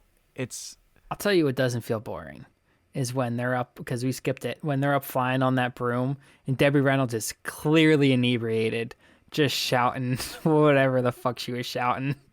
Something about She's minivans on and something. Yeah. Oh my God. She was so drunk, I bet. Yeah, I love the broom scene, but also I hate the broom she buys and the ones they have for sale. Like, it's just a kitchen broom. Gross. Yeah. It's gross. Ugly. It's not It's cool. just painted yellow. Yeah. stupid bird. What is that? Stupid bird on the tip. Like, why? I don't get it. I was upset that this movie doesn't end with the weird prisoner of Azkaban freeze frame on his face. Awful. That's how I wish this movie ended. All right, so where are we? We got the talisman. They lit it up. So now they go. Yeah. They go to the Town center. yeah. Go to town center. Calabar's like, guys, let's be evil. And apparently the crowd's like, Yeah. The crowd's like watching him. They yeah. don't really have an opinion yet, but they're listening. They reveal that it's Calabar. Yeah. His mask melts off or whatever. For some reason, the music and the wind stops when he does that. And then they do a little fake out where he thinks it's Marnie in the robe, but it's really Luke. He fucking blasts his ass, Yeah. and then he goes, "Fooled ya." I like dare you disobey me a little bit more. Yeah. That's good. And then Marnie's hanging over the pumpkin. He fucking blasts her a couple times. Says that line about evil and good. She, luckily drops it in. Turns into the By the luckiest way, person. Luckiest. Sophie and what's his face are doing nothing this whole time. They're crouched behind a little fucking cart narrating what's going on. Yep. No help. Which I'm disappointed in Sophie, Sophie. You have the ability to Yeah, come you on, can do Sophie. magic. You know you can. Yeah. Why don't you wish for the thing to go in? because Sophie's an Yeah. asshole. Yeah, Sophie should have done more. I don't like But- Sophie. Sorry. Marnie pulls through. She drops the talisman and it lands perfectly. It magnetically goes into the hole. The perfectly fitted Perfect. hole. Yep. Oh yeah, it's like when you get like a unscrew like one of those little screws. It's magnetic. Mm-hmm. They think. See, the people of Halloweentown are just dumb. They think that magnets are magic. So they've been claiming that there are witches and stuff around. It's just regular technology that we've had forever. I guess they think microwaves are probably magic too. I press a couple buttons and it just cooks this Yeah. food for me. Ooh, Uh-huh. yeah. Ooh, that's why the grandma has one. Yep. Yeah. She's the only one in town with one. Oh, we didn't talk about Evil Benny. Oh yeah, scary. Oh yeah, Evil Benny did scare me as a kid. Yeah. Really? He's was actually a scary. little creepy now. Yeah. I liked his eyebrows moving like nonstop. I Yeah. love when his eyes move when he talks and stuff. But yeah, poor Evil Benny. So yeah, I mean, grandma and mom are awoken. Awaken. They come out, find out it's Calabar. By the way, Marnie read my mind. His name did remind me of a chocolate bar. I don't know if I don't know if anybody else felt those. Yeah. Chocolate bar. I was like, wow, me too, Marty. I was thinking the same thing. Yeah, and so these 4 strong female characters unite, and they are not powerful enough without the help of the man, without the help of the boy character to defeat Calabar. And this boy just wanted nothing to do with magic, and still He did not want to help. is the one that's able to. Yeah. He's the one who saves the day. Listen, it was, what was it, 98? We can't have women saving the day in 1998. Too soon. You got Ripley in the 70s. You don't get anyone else for another 30 years at least. I like that chocolate bar gives the little love backstory and his his animosity towards her. Imagine if she stayed with him, they'd be a pretty powerfully evil couple. They would be. Like, we totally could have kept boning. Why don't we bone anymore? But she chose a human. She chose. I texted human. you at 1 a.m. You up? And you didn't respond. WYD. Let's Halloweentown and chill.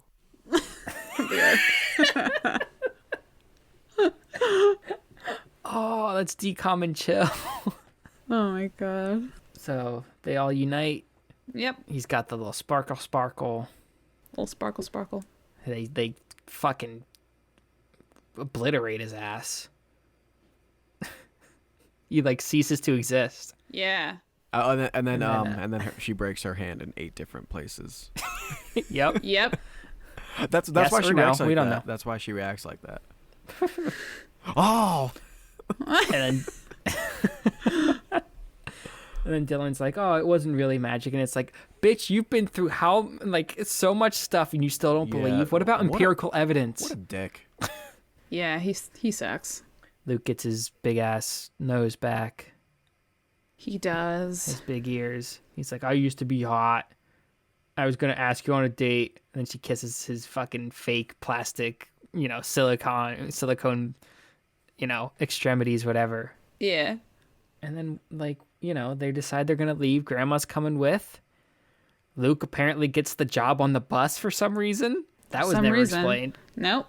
And then the Cromwells leave, despite them clearly being the most powerful people in the town.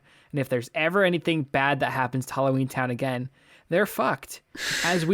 If we ever, talk about the second one, that town is helpless without them, and they decide to just leave. It's literally like if the Avengers left halfway through, when they're in New York, and was like, you know what, time to stop. Yeah. And then the bus flies away, sky high style. And you get that nice Halloweentown theme. Yeah. So we don't have to rate them now. I guess we should rate them at the end. But just general thoughts on Halloweentown. Did we enjoy it? Did we not enjoy it? General thoughts, I enjoyed it, but I didn't I like this one. I feel like I remember liking this more than Hocus Pocus, but I didn't love it upon rewatch. I can't wait to talk about Hocus Pocus though. You're saying you like this more than Hocus Pocus on rewatch? No. Oh, not at all. I thought you said you. Oh, okay. Never mind. Yeah, I thought I would like this one more because I remember liking this one more as a kid.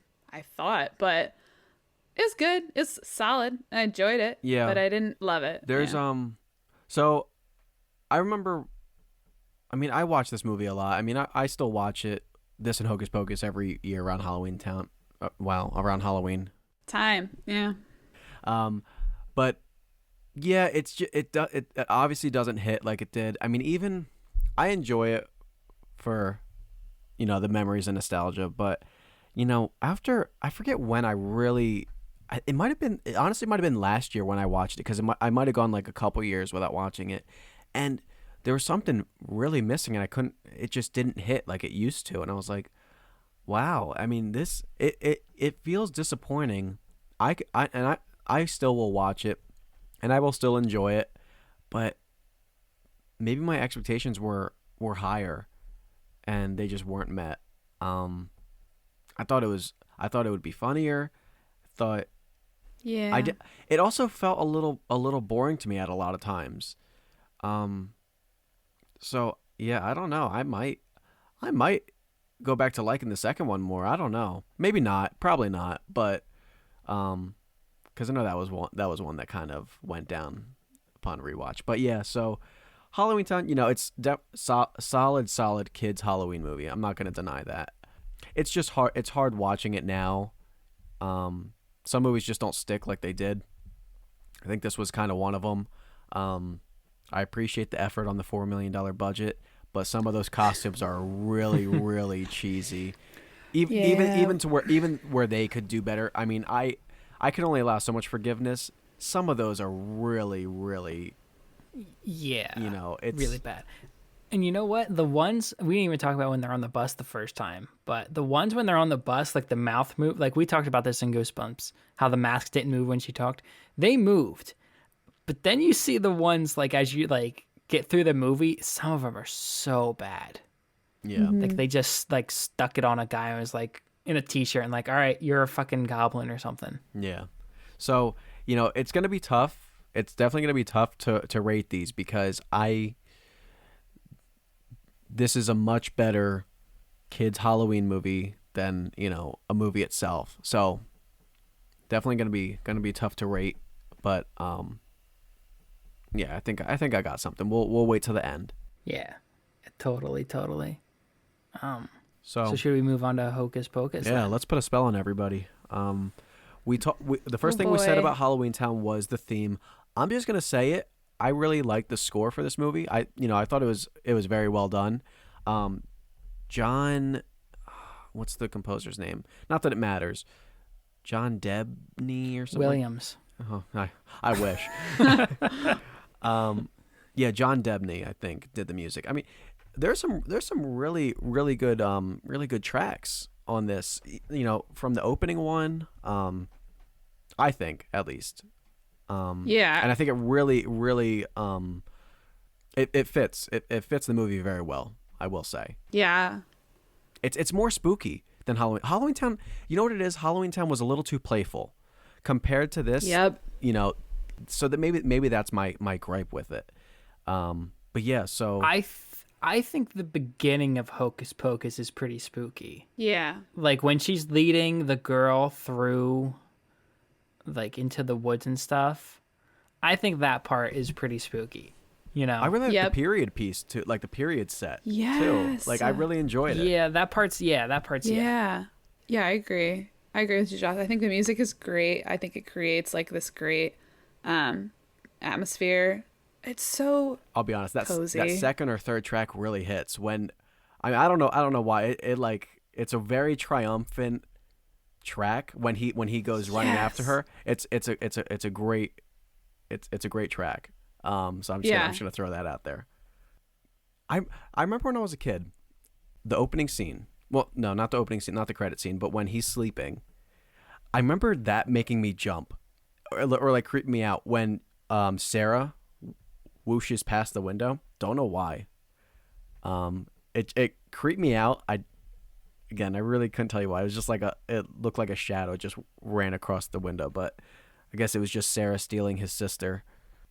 So yeah, we go through the woods to this creepy, isolated, super creepy witch's house. I think it's creepy until you get in there. Then I think it's a little more wacky than creepy. Yeah, like the outside is pretty creepy. Yeah, it's And then you get in there and it's like, all right, like this is wacky nonsense now. Until you get to their reasoning, their motive. That's a pretty dark, intense. Yeah. The sucking the souls out of the kids. I mean, there's not as much tiptoeing around. And I get Halloweentown was a Disney original channel movie, so that's obviously why too. I think Michelle said this got a higher PG rating, or like did you say something about the PG rating being, maybe not, I might be making that up, but this no, but that's a good PG? point. Or was Halloweentown wasn't G, was it? No way. Maybe. Yeah, Hocus Pocus is PG. Halloweentown. It says not rated. Yeah, I don't know 'Cause about it's a like TV TV movie. movies. Yeah. Fair. So yeah, I mean, we can go into the witches. I see TVG written here Okay. for Halloweentown. So maybe if it were on a scale, it would probably be G. Yeah, IMDb has it as TVG. Yeah. So that does play a part. But yeah, the witches. So we have Winifred, Mary, and Sarah. Winifred being the leader, obviously. Sarah being the dumb, prettier one, I guess, that can sing really well. And Mary being, just Winifred's puppy dog that kind of just does everything for her, sides with her, and she's obviously a dope too. They're both kind of they both kind of vie for affection. Yeah, in different ways, I guess. Like, I mean, Mary is really up her ass the whole. Yeah. I mean, a lot. Do we have a favorite? Winifred. It's not even close for me. I think she's so funny. I think she kills it in this role. I totally get where she can be annoying to some. But she cracks me up in this movie so much. I feel like people always say like she's really annoying, and just like the witches in general in this film are really annoying. So I was expecting to be annoyed upon rewatch because I didn't really remember the movie at all. But they're not. I think they're fantastic. Yeah, they're so funny. Yeah. Even Mary's really funny. And I totally can see the side where people say, "No, they annoy me." I'm like, I can't with the Mary. I'll give you Winnie. I'll give you Sarah. Mary's fucking unbearable. That's fair. She's her awful in this. Her fucking mouth, and she's oh my god, it's so funny, fucking though. bad. It makes me no, laugh it's so not. much. I know. It's not funny. It's funny. terrible. The tongue. Imagine your feeling when you hear the stinky cheese. That's me the entire movie whenever Mary opens her man. goddamn mouth. Yeah. Oh my god. It's- I can't stand her. That's fine. At least you're not saying that about Winnie. I mean, you might not be able to stand Winnie too, but I mean, she's a little much, but she's also Bette Midler, so you have to kind of roll with the punches with that. I do like Bette Midler. Bette Midler gets that leeway for me. Kathy Najimy does not get that leeway with me. Yeah, you know what I mean? What was she in? She was in that Nun movie, the comedy Nun movie. She's in Sisters. Sister Act. Sister Act. Yeah. Yeah. I didn't. Yeah, never there's a seen little her in bit of a anything. difference. Yeah, and yeah, And Sarah Jessica Parker's just way too horny for a kids movie. I'm sorry. I think she's This movie great. for being Yeah. PG is so horny. it is. Yeah, she is. Yeah, she it's needs it. I ridiculous. mean, it's been. She talks about playing with the little boys and everything. And they're at least 100. It's a little much. They're at least Oh, 100. at least. So, Yeah, they're old. when I was little, I never noticed the age look. I never noticed that they were like old. I thought they looked how they looked They're in throughout the mo- beginning. Yeah, I never really noticed Yeah. how old they looked, to an extent. But yeah, I didn't notice that until I was a little older. Yeah, well, they make a joke out of that. So like, we're young again. Well, younger. Yeah. She does have Winnie does have some pretty fire lines though. Like, I can't remember what, like, they like insult their looks or like call them like old or ugly or whatever. And she just goes, "Sisters, did you hear what they called you?" That was pretty funny. All right, hold on. Let me just run forward a little bit. Sarah just has no self-awareness. When Winnie's saying, "I want to get that little brat that called me," and she like stops, and Sarah just goes, "Ugly," and Winnie just starts crying. Yeah. I genuinely crack up at a lot of her parts. So what I don't get about this movie is sometimes the people act like they're these fucking hideous, disgusting creatures. And then other times, like the bus driver, he's so horny for them. Well, I mean, know? yeah, I mean, let's look at the characters that have these feelings. The bus driver, he's clearly deprived. And Yeah. the other ones are the bullies that say, how come it's always the ugly chicks that stay out late? Yeah. Yeah. But also, when they say that, I'm like, am I crazy? Like, Sarah Jessica Parker does not look ugly in this movie.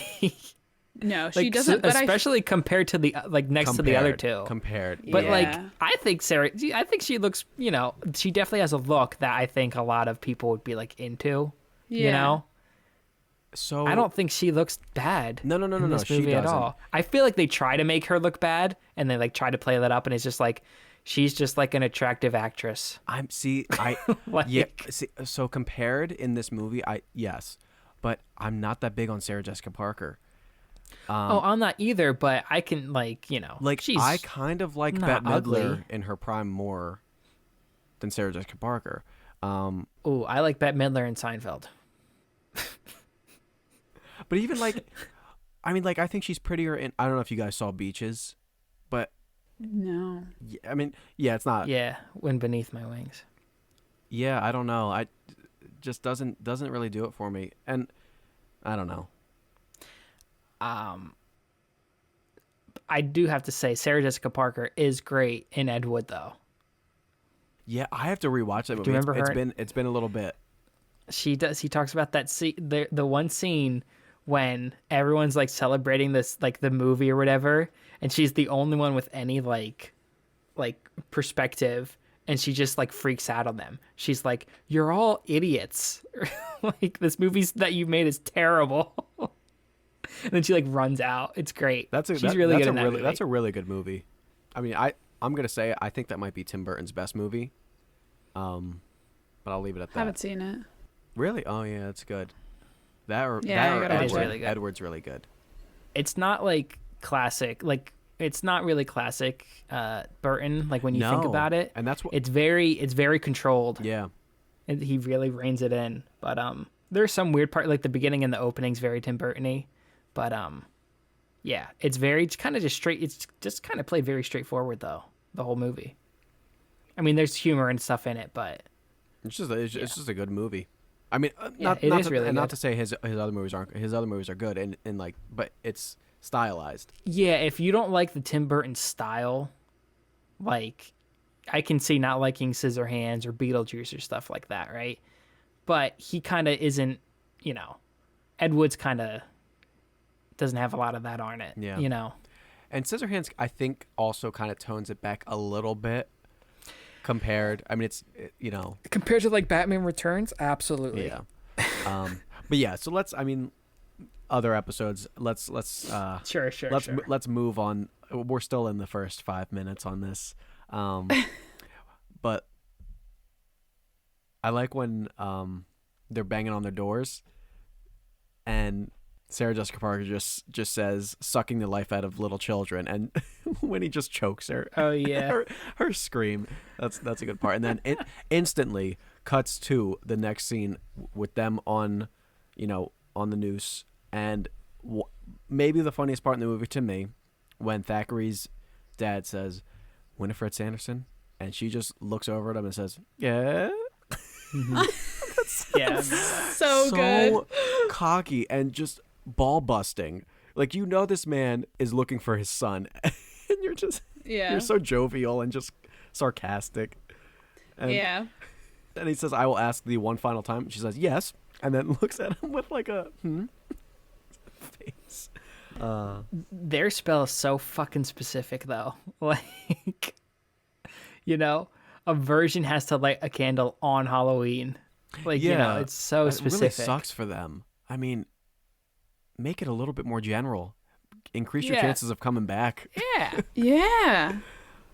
Like, a virgin or someone who's, only slept with one person can light the candle in the fall and we'll be back. Or give like an age range. Say, by the age of 16. Yeah, because if a 4-year-old lights it, let's hope that 4-year-old's a virgin. Yeah. I mean, God, let's hope. Did they but, say it has to be a yeah. teenager, or no? Did they just say a virgin? I think they just say a virgin. Yeah, I think they do. Yeah. And what does that mean? What if someone carried Virgin Mobile? Does that count? Yeah. Oh. They are a virgin then. Right. They are. And So man, there's that. Yeah. poor Max doesn't live it down there. I mean, everyone just kind of Constantly drills it telling into him he's him. a virgin. Yeah. Oh, they say it so many times. He's not that old. How old is he? 15? 15, Max. Yeah, that's fine. Max. Yeah. It's 15, Max. Yeah. But it's like, that's not that old, bud. Like, Yeah. Like, what? Even well, he's not a cop. He's the guy dressed up as a cop, and he's like, come on, man. I know, what a creep. Yeah. Are you really a Oh my virgin? gosh. Are you a virgin? Yeah. Fuck off, and, dude. he's like, really? But yeah. So I mean, let's be honest, though. Have you seen I don't know how you guys feel about Max. Have you seen his lack of charisma? He has one smooth moment, like in the beginning when he gives her the phone number. That's And then nice. Yeah. he's like the least smooth guy well, for the rest of the movie. He has and like there- no charisma after that. well, there's a reason. You know, he builds up this courage to pull off that insanely smooth move, and she just shoots him down. So his courage is down here now. It was Yeah, riding because he high. did the dumb thing of going up and talking to her after he did the move. You don't fucking talk to that person after you pull something like that. Well, he didn't. She comes up to. No, he comes up to her yeah, because he's on the that's right. bike. Yeah. That's right. And he like he like rides her down. He's like, hey. Yep. He's like the least charismatic kid. Like after like one of like the smoothest things I've ever seen like anyone do on film, and then he's Yeah, really rides down low on that bike. But what's the line? In case Jimi Hendrix shows up, here's my number, or something like that. It's something weird. Yeah, and dumb. something like, yeah. Can we talk about the curriculum of the Salem School District curriculum? Because it's fucking nonsense. Oh, yeah. And they're telling this shit all the way down to Danny's grade too. Like, do they have anything planned, like, for that day? It's all bullshit. And then she bullies him. The teacher bullies him. She's like, I don't know how they do things in California. It's like, you're bullying. Yes. You're not allowed to do that. That's a lawsuit nowadays. Yes. Yep. This whole fucking town. I just have to rant about this fucking town. It's ridiculous. How come in Halloween movies, parents are never home? They're literally Yeah. never home. They're always at a party or a friend's house or Yeah. something. It was never. It's Yep. like, be with your kids. Yeah, that's crazy, isn't it? No, It we have to is. go to town hall for the party? What the fuck? And then there's another party that, what's her name? Parents host. And she's Yeah. on candy duty. She bails out of that Yeah. right away. Oh, that's the one thing before we started recording. I mentioned there are a couple of Pirates of the Caribbean connections I saw. One of these is she's dressed exactly like Keira Knightley in Pirates of the Oh, Caribbean. yeah. I forget what's the character's name. Allison. Mm-hmm. Yeah. She's looking like Elizabeth Swann, like to the toe, you know, in Yeah. that, you know. Yeah. So that's the one connection. We'll talk about the other one later. But Okay. But Just it wanted fits, to point that right? out. They're all kind of dressed up like Yeah. like everyone from that period. So yeah. Yeah. I guess it's supposed to be like colonial because they're in like colonial Massachusetts, I guess. That's fine. Party at town hall is a little iffy for me. Yeah. That party's fine. Town hall party's a little iffy. got that nice ass, big ass cauldron of candy. I mean, it's like the same few bars, but they're pretty solid candy bars. Oh yeah, because And they're the then- rich house. Oh, let's talk about Danny's chocolate pop, the witch pop. That looked delicious. Yeah, but she fucking licks it. You don't lick those. You eat them. Well, you might no. I agree. I would not eat them instantly. I would lick them a little bit. You know. No, you don't taste anything when you lick them. You get a little chocolate flavor. No, I you can't. get more chocolate flavor when you bite them. True, but it goes away so quick. So I understand. Yeah. No, you do not lick those. That's Where did you get that? insanity. I didn't see that in the cauldron. She has so many licks too. She's just sitting there Well- over and over. Just bite it. I get Who are the you? budget Who was the fuck are you? The budget was like 7 times Halloweentown, but That's a lot of pops to go through. It's a lot of takes. So you better lick that. That is the reason why, right? Yeah. That she didn't bite it Absolutely. was because You can the go. budget. You can go to bed soundly tonight, knowing that. yeah. I mean, growing up, did anyone else have a huge crush on Allison? Oh, Colin, you didn't watch it. No, because I didn't watch the movie. I was like, Michelle, did you have a crush on I probably Allison? didn't watch it when I hit puberty, so I was like, eh. Allison? Yeah. No, I don't think so. If anything, I thought like Sarah was the coolest. I was like, oh, No. she's so dumb and pretty. Like, Oh, I liked Allison so much more than Sarah. So dumb pretty. really? Oh yeah. Yeah. I have to say though, the kid actors in this are pretty oof for me. You're right. Like kind of top to bottom. We didn't even talk about the bullies. The Jay is Jay and Ice. I think Ice. Jay is literally one of the he seemed like a producer's kid. He's like one of Yeah. the worst acting performances I've ever seen. Yeah, he is. He's terrible. He's so Ice. bad. Ice kind of. I mean, he's bad, but he kind of nails it on like the comedy He's- side. Yeah, he's Like, okay. he's- he he's is funny. bad, but he's not terrible. Jay's Yeah. ugh. I don't know how he he got I don't lucky. buy that guy's a bully anyway. That's He's a little not fucking dweeb. Yeah, the guy the guy that comes to Max after he gives the number that says Fat Chance. That guy would be the bully. That guy needs to be the bully. Yeah, He's not got the jawline. yeah. He looks like a football player. Yeah. not the kids that smoke at a cemetery, Yeah. but Like, I love the shaved ice in his head. How many times I gotta tell you? My name ain't Ernie no more. It's Ice. ice. And Jay has one of the best on-screen laughs that I've ever heard. I wish I could imitate it, but Oh my god. oh my god, just I wish I had a timestamp so I could tell the audience to go back and rewatch. But I mean, you don't forget that. Yeah. You know who he looks like? He looks like. Did you ever see the show, the Rob Dyrdek show on MTV, Ridiculousness? Yeah. Yeah. You know the blonde chick? Mm-hmm. That's who Jay looks like. They both have very distinct laughs, I will say. Oh, her laugh's the Yeah, worst. yeah, it's not. Sorry, whatever your name is. And sorry, Jay, I guess. I don't know, for ragging on you. But you're bad in this movie, at least. Maybe you're good at something else. I doubt it, but, you know. Well, so they steal his cross trainers, because that's what they want. Yeah. That's, yep. And he rides home in those socks. It looks pretty painful on those pedals. Oh, yeah. Oh, yeah. And then he gets home to the his dad is the man from Dumb and Dumber, and, and the exchange is so funny when he goes in. Hey Max, how was school? Sucked. Hey, watch your language.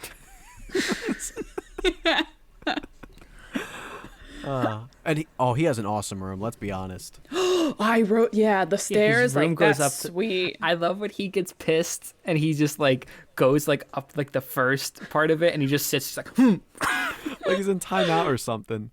And Yeah.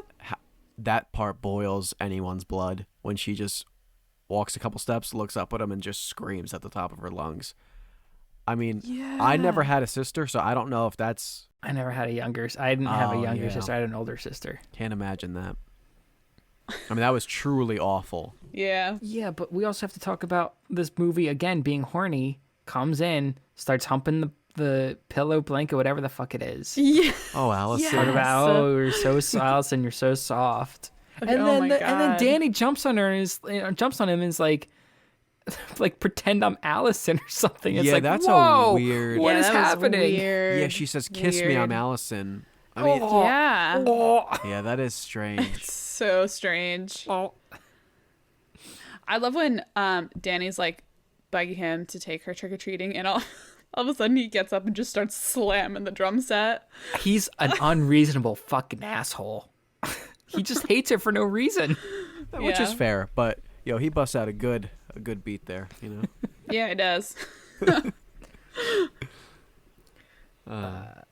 So yeah, they leave to go trick or treating. I was gonna say I love when she's talking to him when he's playing, and you just see his face like really into it, really into that beat. Yeah. But I know he's like the biggest fucking prick. What is it with brothers in this movie? Is just being the biggest asshole imaginable. But yeah, so he gets convinced to take her reluctantly. Reluctantly. He's got a hat and sunglasses on for his costume. What's he? What is he supposed to be? Did he say a rap singer? I think so. Something like that. Yeah. Oh well, then your hat should be to the side or something like that. Yeah. Yeah. Yep. And then Danny's like, he's a little leaguer or something when he gets jumped by the bullies. Yeah. Which I don't think was a necessary scene, but whatever. Well, you get another J laugh, so that's why it's necessary. True. I want to launch Jay into the fucking sun. I'm so glad that Jay and Ice, just to peek forward a little bit, I'm so glad that they just fucking leave their asses chained up there. Yeah. Oh yeah, we're gonna talk about that Fuck those That's kids. great. when we get there. Yeah, that's. I mean, we could just talk about it now. Then that's like Fuck them. they died Good. clearly. Yeah. No they one's did. gonna I find bet them. I bet you they address it in the second one. I hope they don't forget about. Well, What if their bones are just gonna in be there, like when they come skeletons. back? Oh my that god, would be that would great. be so good. Yeah. yeah, that no one will ever find them there. So they accept it at the end, like when the I don't know if you guys watched like the whole, like when the credits roll. Oh, is there a post-credit scene? I think it's after the credits and they're sitting I there. missed it. And I think they're singing "Row, row, row your boat" or something like that. Yep. Yeah. Yeah, they're dead, but Good. Oh yeah. Ice, I feel a little bad about. Jay can fucking die. Yeah, but you're supposed to dislike Ice more. Like he's definitely the meaner one. Because he's like the physical threat, Yeah. you know. Right. Jay's just fucking annoying though. Ugh. So yeah, so they go to the first house and then they see the bullies there, taking candy from kids, 10 chocolate bars, no licorice, asking every kid to dump out their sack. See, you were talking about being bored during Halloweentown. This was kind of the part where I was like, okay, let's go. Let's get on with it. Like this part or this segment. Yeah, I like the opening being, this weird, this little timepiece. Like, that's kind of cool. And then once we get into modern times, we kind of really slow down for a good bit. It feels like, I'm like, Yeah, maybe it's just different. Let's get to it. Yeah, even that scene, I enjoy a lot. I honestly did not feel bored. Really. I was so Ever.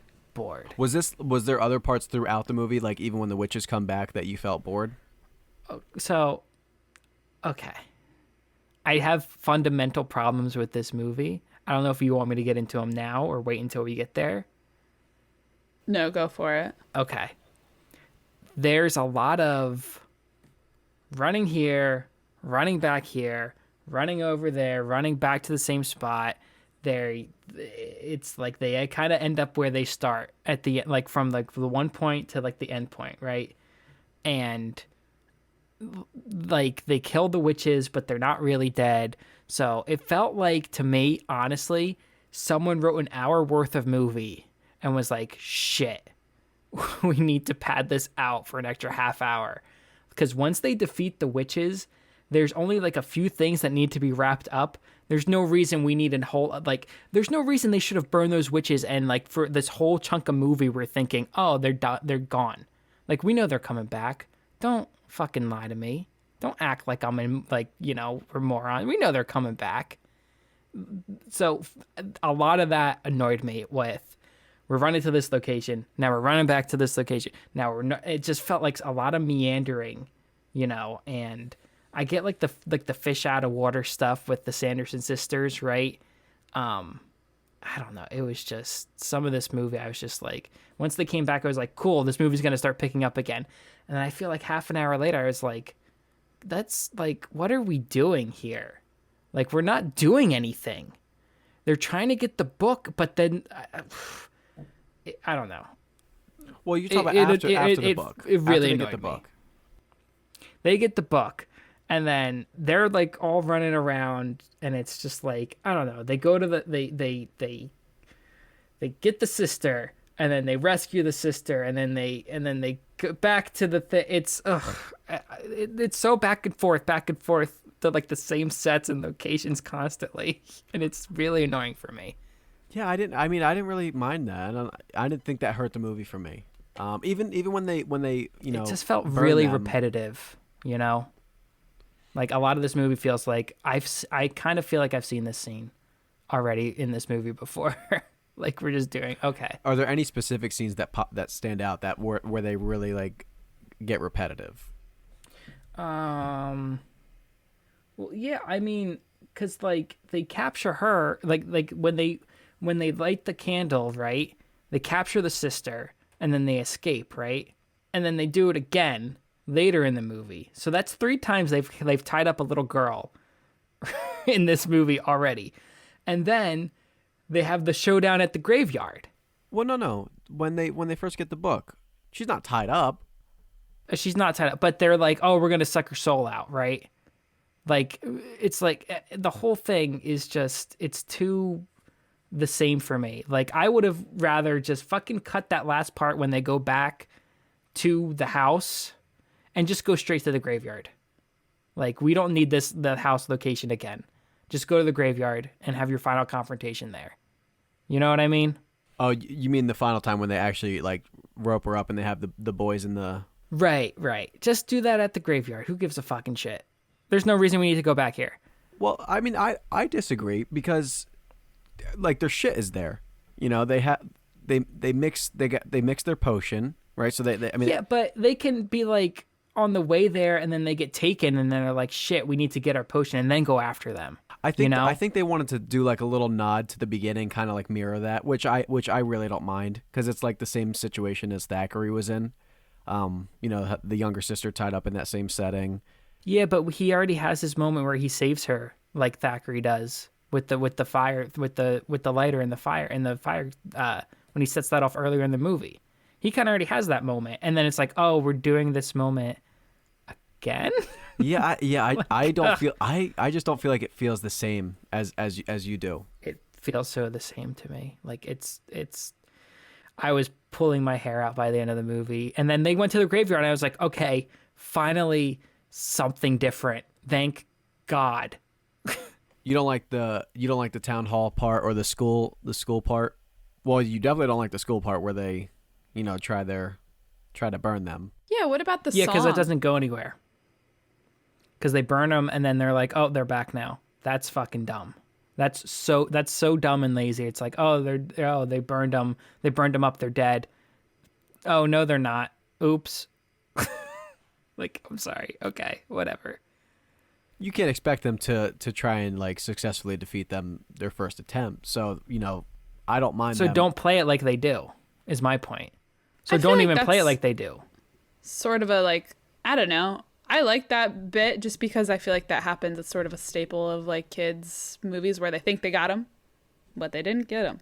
Yeah. I don't. You know? Yeah, I don't have a problem with that part.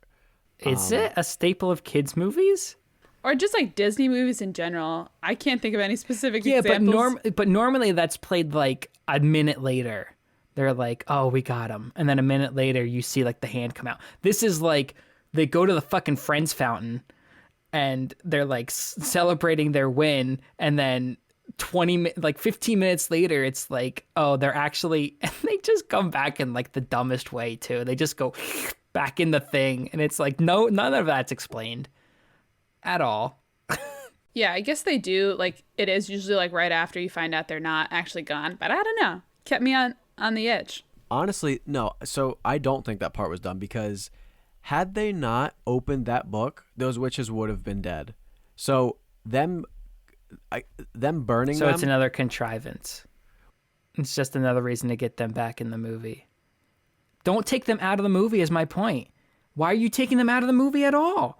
Why are you taking them out of the movie for 15 minutes? If they're still a threat, just keep being a threat and do different interesting things other than, oh, I guess they're gone. Oh, now let's make let's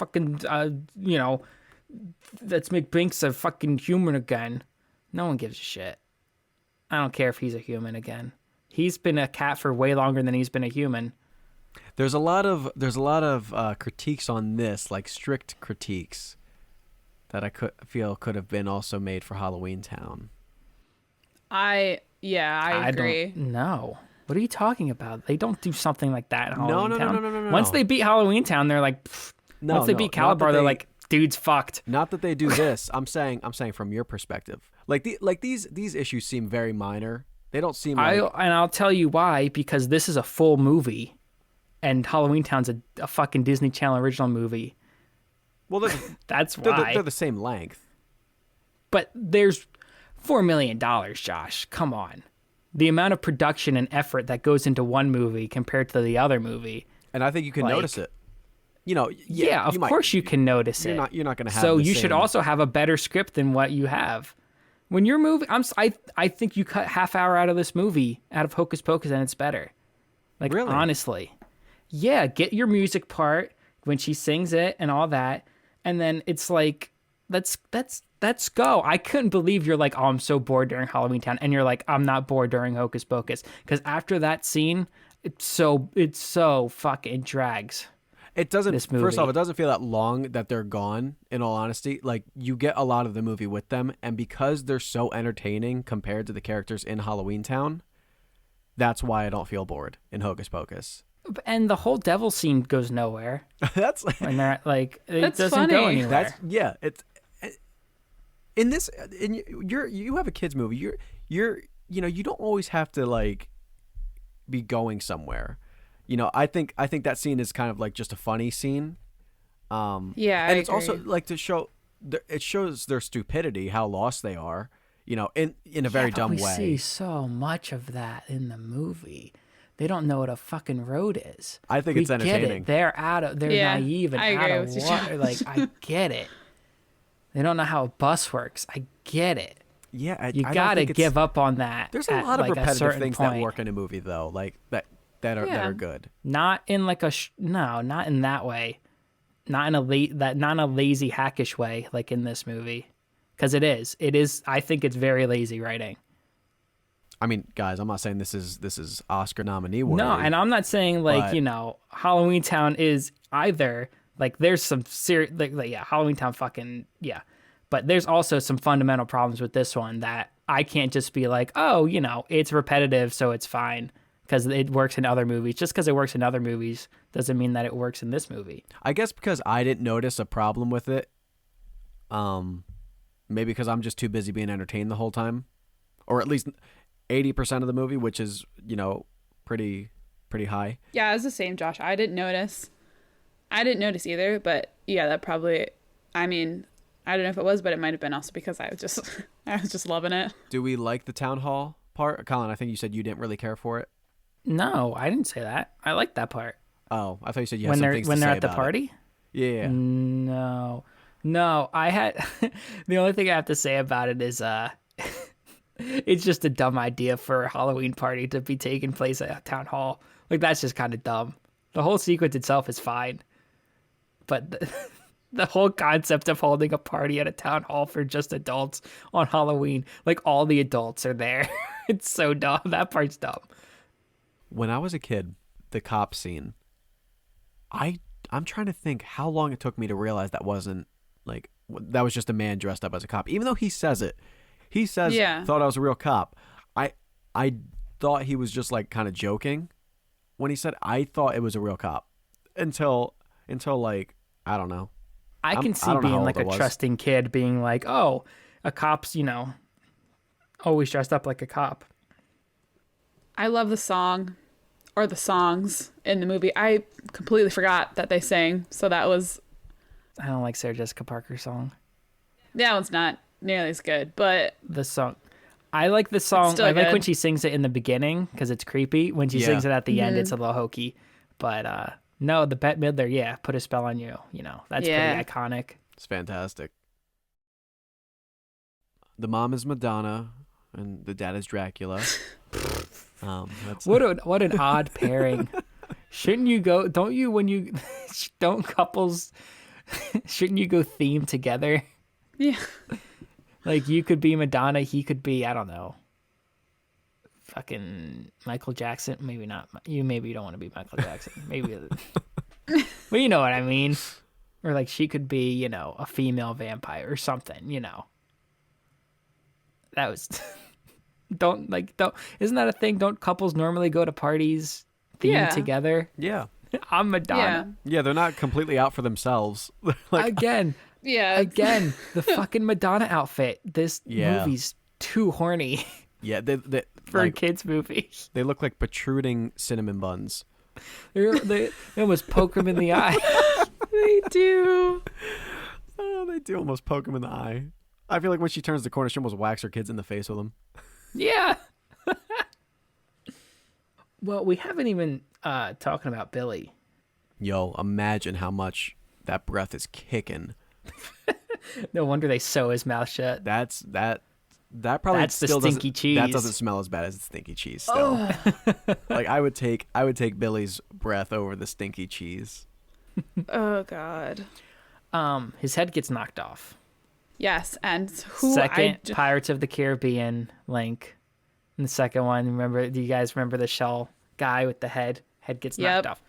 So those are my two Pirates of the Caribbean links. Oh. I'm saying Pirates of the Caribbean kind of stole from Hocus Pocus, I guess.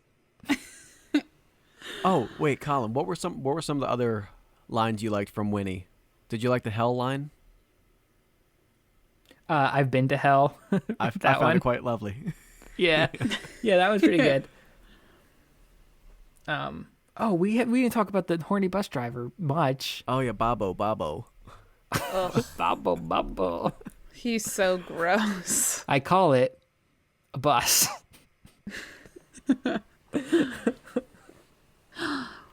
We also haven't talked about Thackeray at all.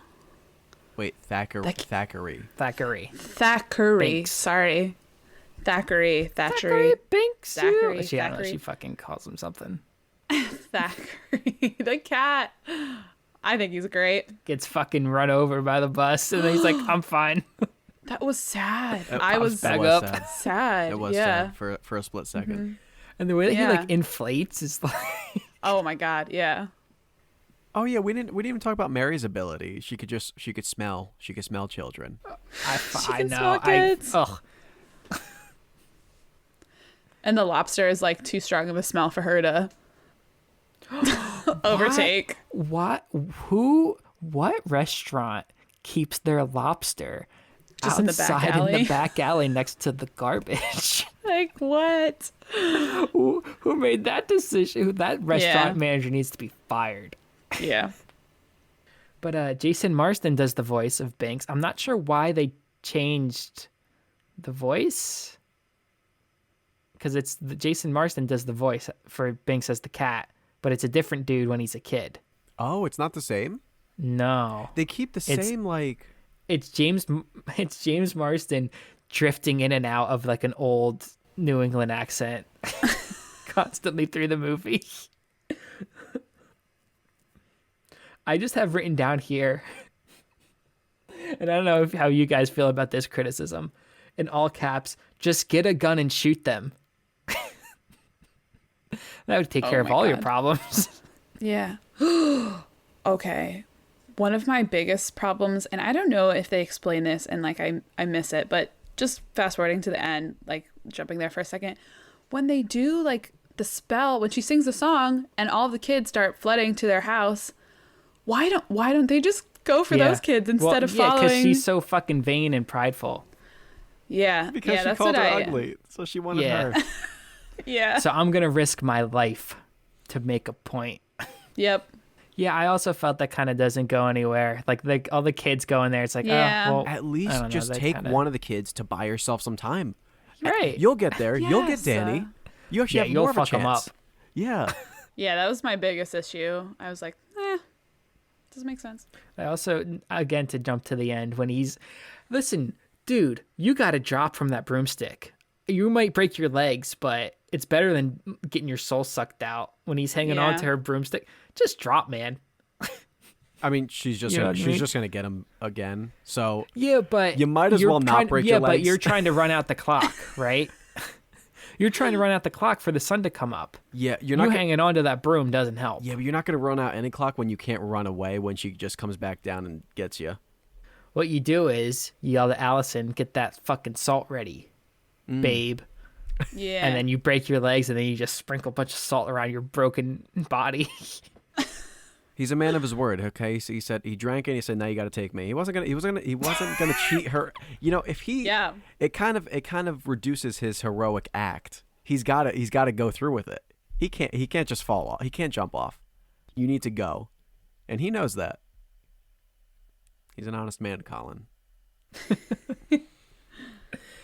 I like when she sees the sun coming up and she just goes like this. Ooh. I don't know why. Why does she turn into? That's another thing though. She turns into a statue first, Yeah. and then she Yeah. explodes, and then Mary does nothing like that entire final sequence. She's shitty. She doesn't know what to do. She just bumps She off doesn't Winnie. like do anything. With their Yeah. vacuum Like broomstick. like Winnie and Sarah, they have like moments. Obviously, Winnie's like the big one, but Sarah, it's she's doing stuff. Yeah. Mary doesn't do dick during that entire. I was like, is she here? Yeah, Like, no, where yeah, is she she? doesn't. And then she shows up at the end and she explodes, which was my favorite part of the movie, seeing Mary explode. There's a lot more Sarah moments, horny moments. When she's like She's way stroking too her, horny. she's stroking her broom when she says, "Brave little child that lit the candle, I know. I'll be thy friend." And then Allison gets a little jealous. She says, "Hey, take a hike." Yeah, she like flirts with Billy when they reanimate him a little bit. Allison, too. I will say, is pretty bad in this.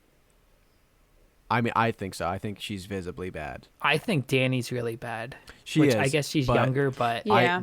I see Allison more because Danny is younger, so she, she's like as good as the Halloweentown kids. I think maybe a little better than some of them. no, I don't think don't Danny. think so? Wait, Danny? Yeah, Oh, I thought Danny was way worse.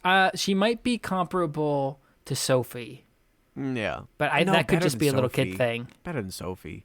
No, Sophie's She fine. has Like, cringy they're moments. both bad. She has cringy moments, but again, she has If moments. you're a child actor and you can't cry, don't ask your child actor to cry. But there's a lot 'cause of good they can't actors. do it. There's a lot of good actors that can't cry. that Yeah, are- but you got to figure out in the room if they can cry or not, and she cannot. So take that part out of the movie. Take it out.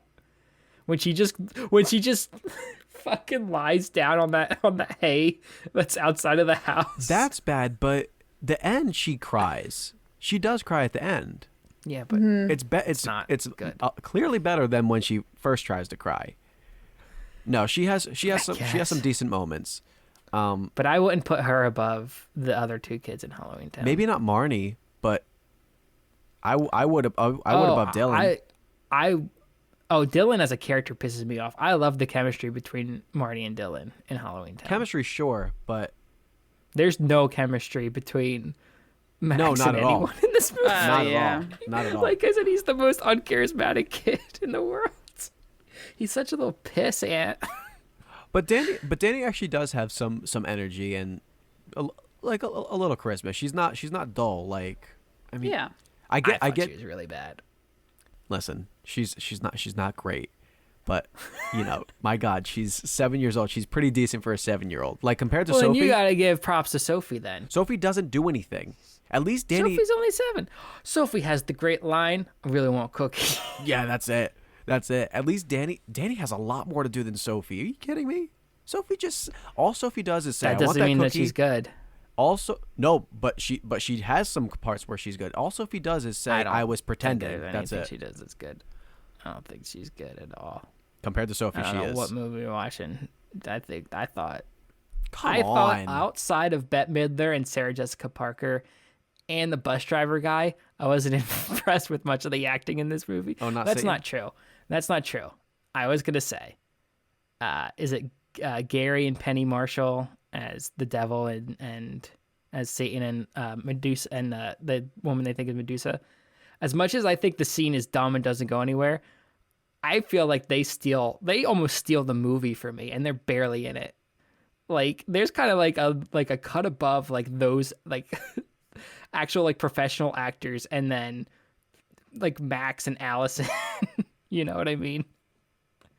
Yeah, that's a funny scene. So maybe that's why I don't Yeah. have a problem with it. Yeah, you could be a tight end. when he throws Mary the candy bar. Aren't you broads a little old to be trick-or-treating? Do they say...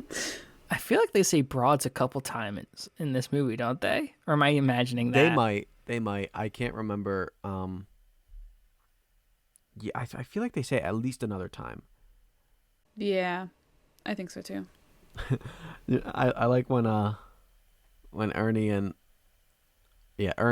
Jay are sitting on the car, and Jay's like, "You want to watch babes get undressed? It's 3:00. They're in bed already." That's a great line. It's because you're eating too much candy, you oinker. And then Mary just sticks her nose in those cross trainers, and he's like, "Yo, witch, get your face off my shoe."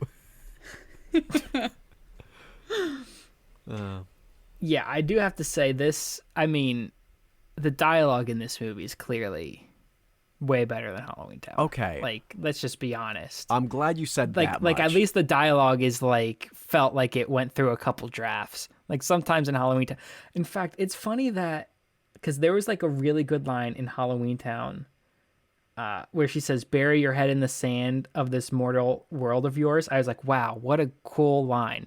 And then she goes, "Halloweentown's in danger." And I'm like, you just fucked it. Oh yeah, when she's talking to the mom. Yeah, it's like you just had a cool ass line in this movie, and then you completely stinky cheese it up.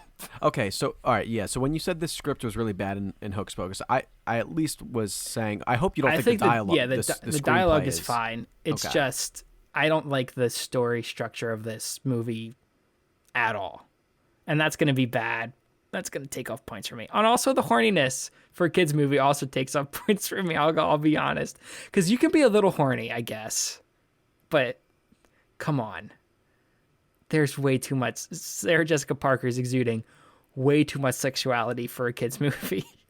It's insane. I'm also fine with it. Fine with it, because it's not. Yeah. It's just her. It's not. I mean, and the bus driver, but it's just her. It's not like it's like everywhere. I mean, yeah. There's the Max in bed scene. Danny, okay, yeah. like, oh, kiss me out. Right, like, yeah. I'm Alice. Come on, this movie's kind of creepy in not a great way. Good. It's supposed to be.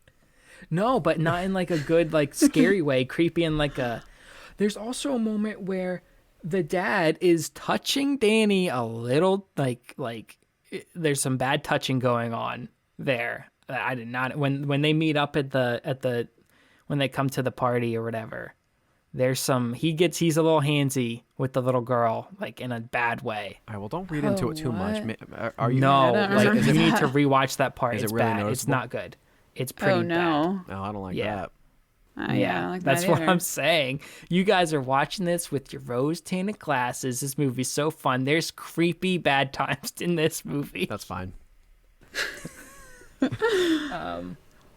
Oh, yeah. He does. I have it written down. Max says, "Let's like the sucker and meet the old broads," or something like that. So they do say broads. Oh, let me say this. When Max is riding his bike, so when I was a kid, I loved his bike. To the point where I got myself a lime green bike. Oh, Yep, just gonna say that. Wow. Yep, just gonna say that. Just thought it was a cool bike. So I also pretty got sweet. myself a mountain bike that was lime green. It is no Pee-wee bike, though. That's just... No. Because nothing is, though. Couldn't afford that one. Francis couldn't afford it. Not for sale. It's not for sale. And they have the bullies chained up.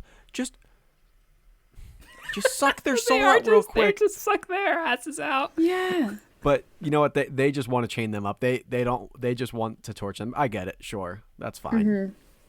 I know I mentioned it before, but they're straight up at the Friends fountain, right? It's not. I don't think it's actually confirmed that. I see like pictures, but I don't think it's the same place. Really? Because it looks so it similar. does, but I don't think it's actually. I don't think it's confirmed that that's the same spot. Damn, if it's not, that's crazy. Do you think they built that after Friends came out and they're like, shit, let's make a fountain that looks exactly like it? Unless it is, but It really looks like the, it to be. The house or the building in the background is different, isn't it? That's why I don't think it's the same. Oh, maybe.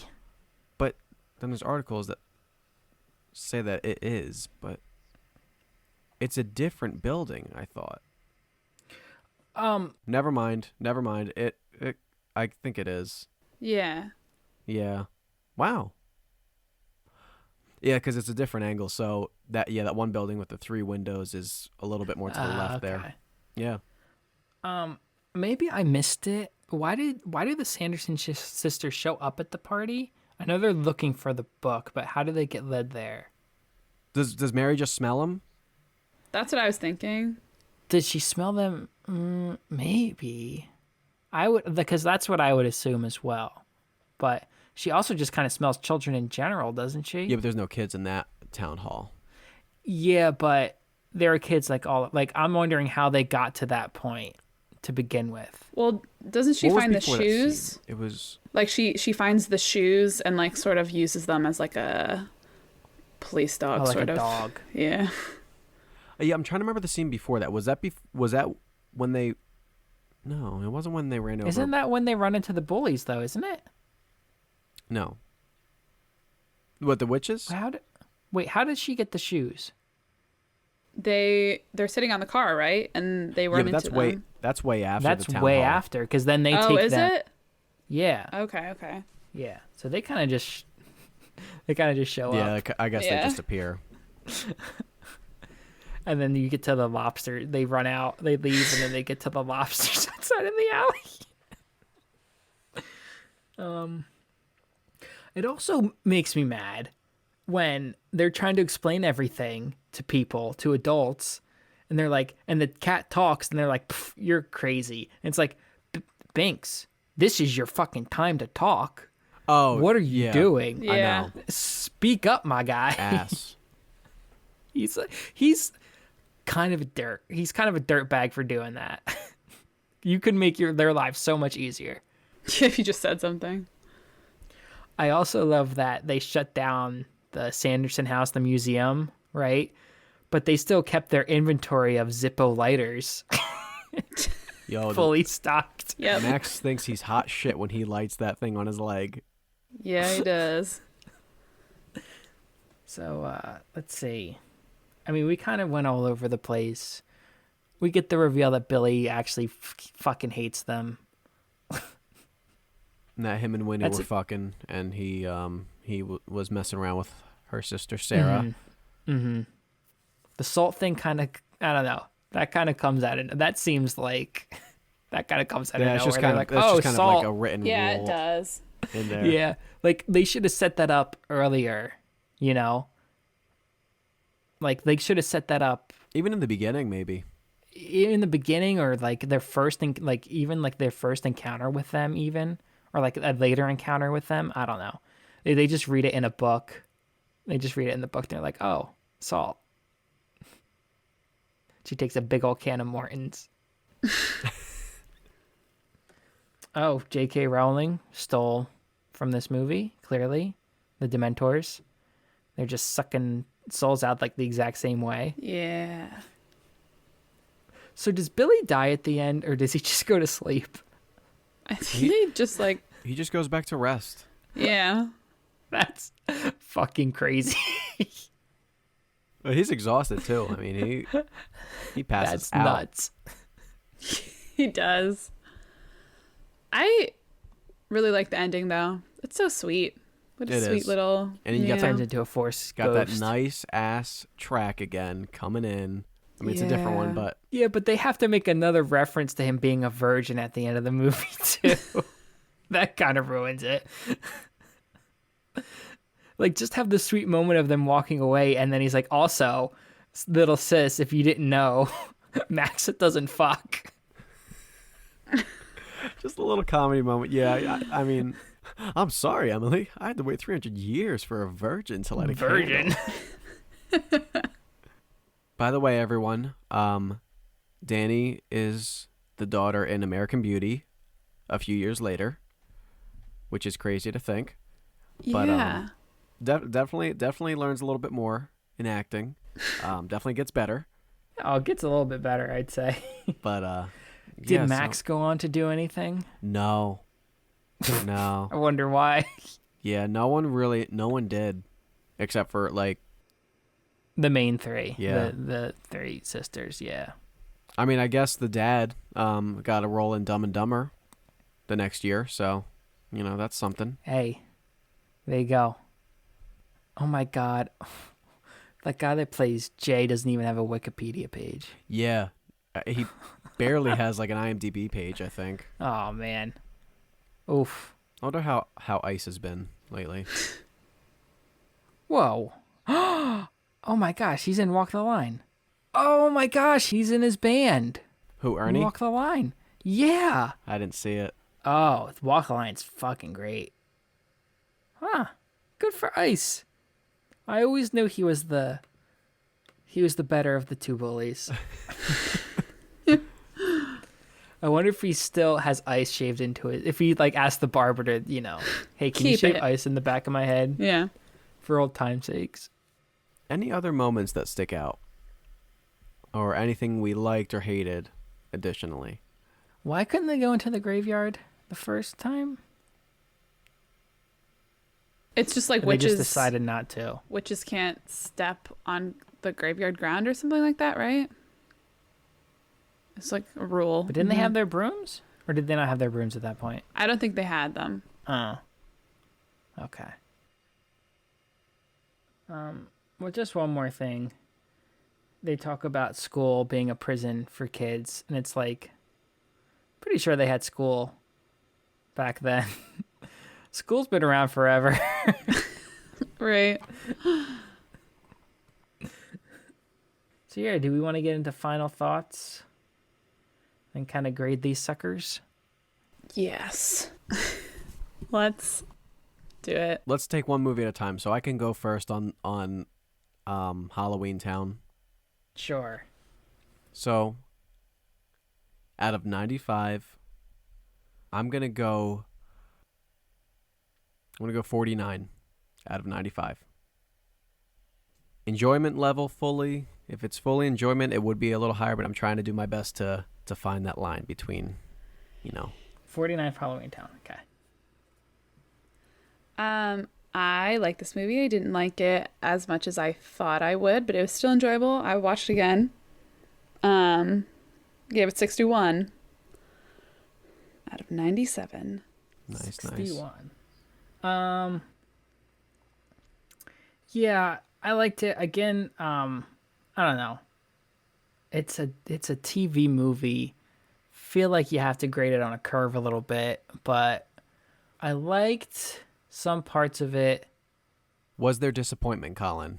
Oh, I mean, the script is terrible. Like, the dialogue's terrible. I actually like the story. I think the story's pretty good for a little kid's movie. Like, it's a fun little romp. Conceptually, this one could have been better. Like, this is, I feel like when it's brought to the table, this is like, oh, this is a cool idea. Execution Yeah, didn't and I think, meet.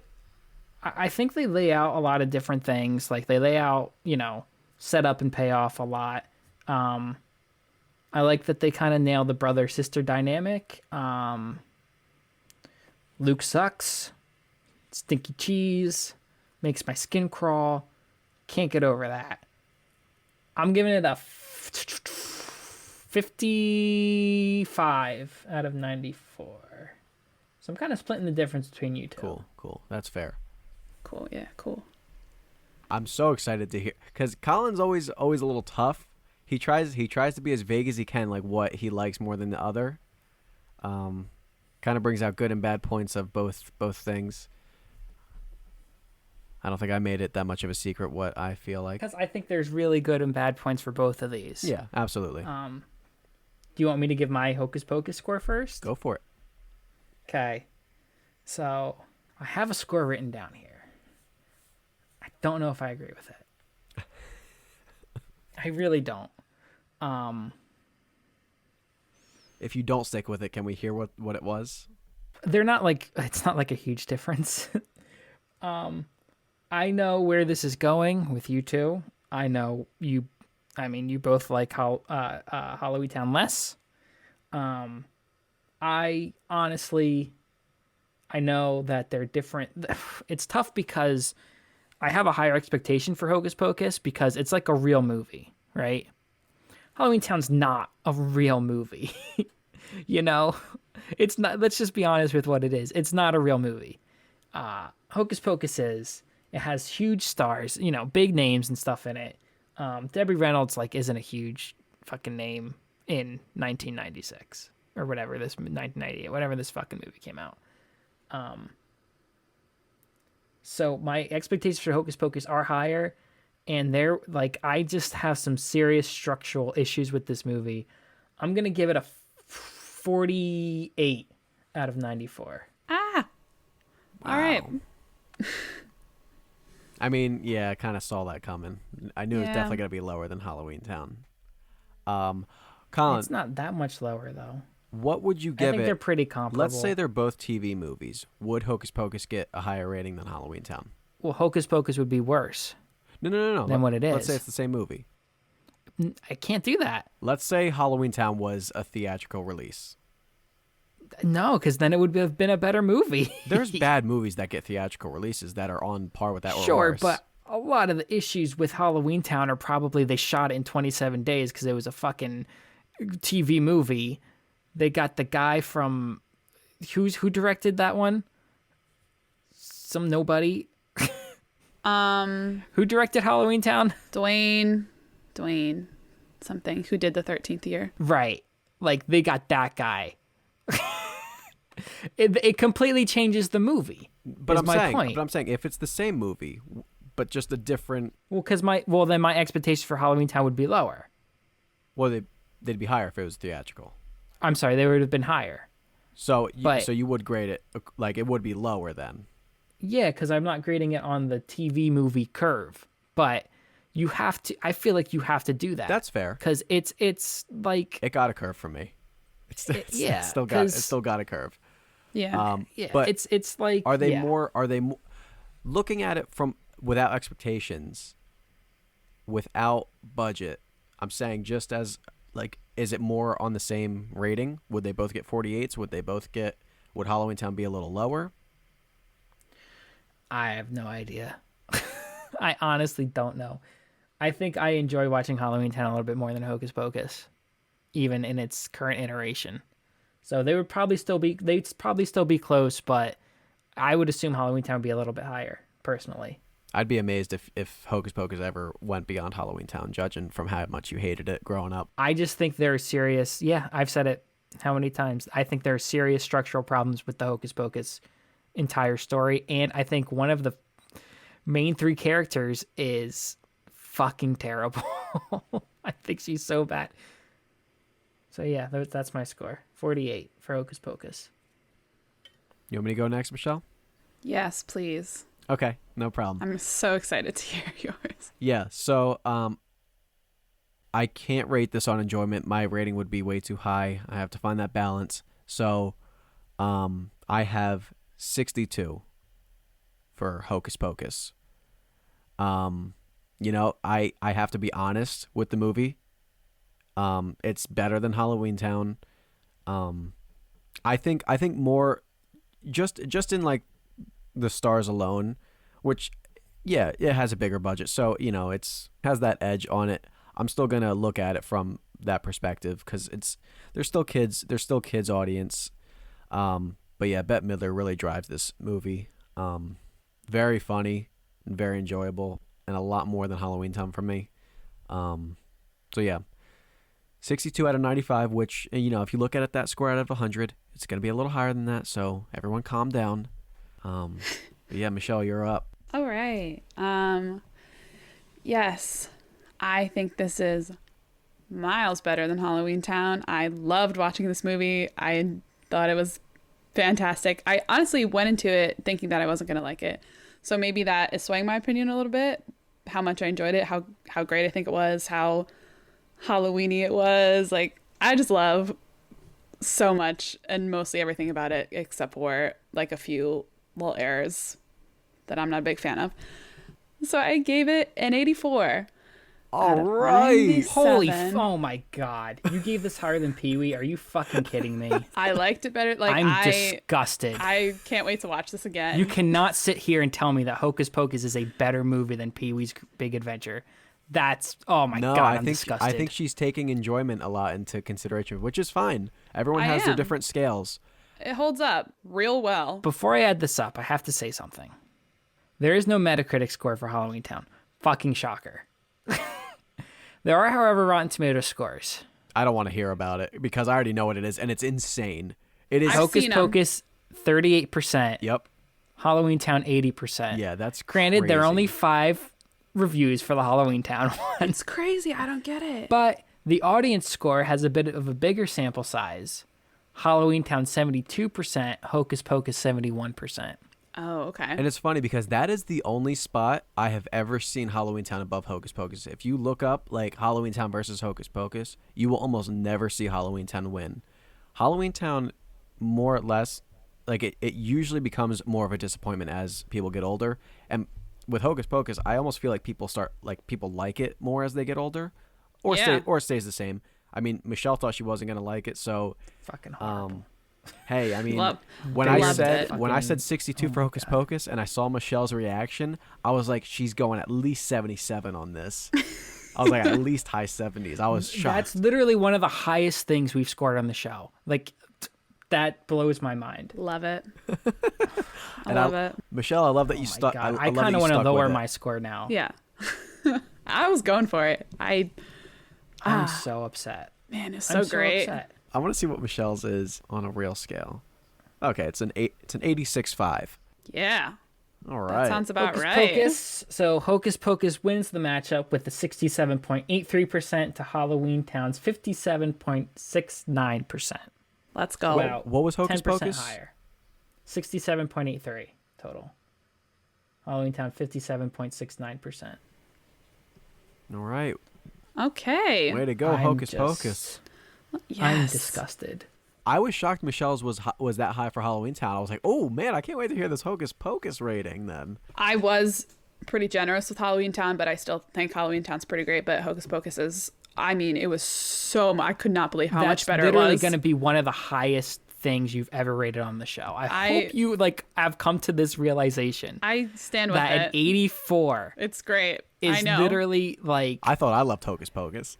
you fucking rated Demon Days lower than Hocus Pocus. Fucking excuse me. Different audiences, different scores. Don't give a shit. Yep. No, the whole Yeah, thing is different, rated higher. Different thing. No, it's not though. How is it different? It's a movie. Yeah, different mediums. You're rating on the same scale. No, they're different scales. We've discussed this. What are you talking You make a about? movie for kids, it's going to be different than a movie that was made for adults. Those are different scales.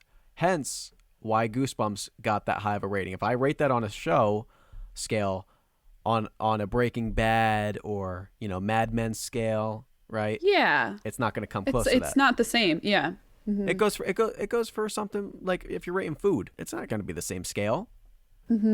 I agree. I'm just. Yeah, it's different. It's way different for me. That's fucking madness.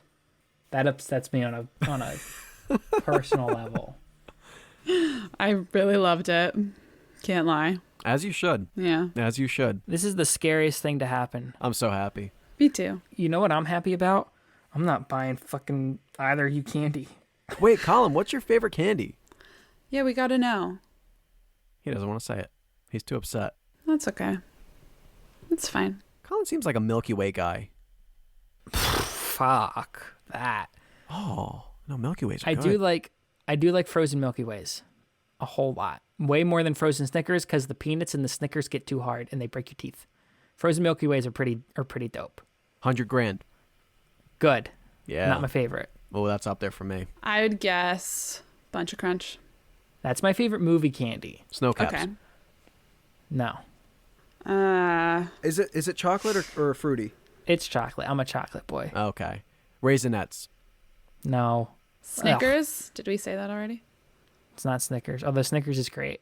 Oh, don't say Three Musketeer, please. No. Oh, thank God. Reese's. No. Reese's definitely a contender.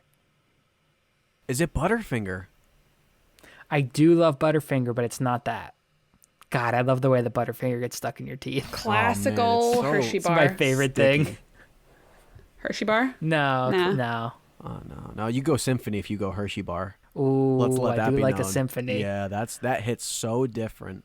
I don't know what that is. The chocolate's creamier. Yeah, it's definitely a different quality chocolate. What the hell do you like? I don't think you're gonna get it. Kit Kat. Whatchamacallit? Ooh. How whatchamacallit is also up there. That was That's- my favorite candy bar as a kid. I would always get the whatchamacallit. I never had one until I was older, and it's top. And it's a I don't shame think that you're doesn't gonna get love. it, and I think mine's kind of controversial. You like a Zag nut, don't you?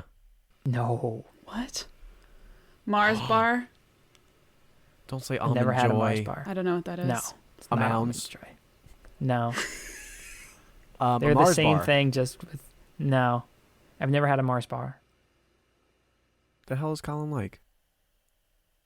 Not a Crunch bar. No, there's like a central ingredient, and it's kind of like an ingredient where if you love it, like Heath. it's like your favorite thing. Heath. Yeah, Yep. it's the Heath. I'm a huge toffee guy. What is toffee? Toffee's like a brittle, how to explain it? It's not not caramel. but it's almost akin to caramel, but it's like brittle and hard. Like taste wise, it's almost, but it's not. I don't think it's as sweet as caramel. It's so distinct and it's awesome. I love toffee. Oh, I forgot about Twix. Twix is incredible.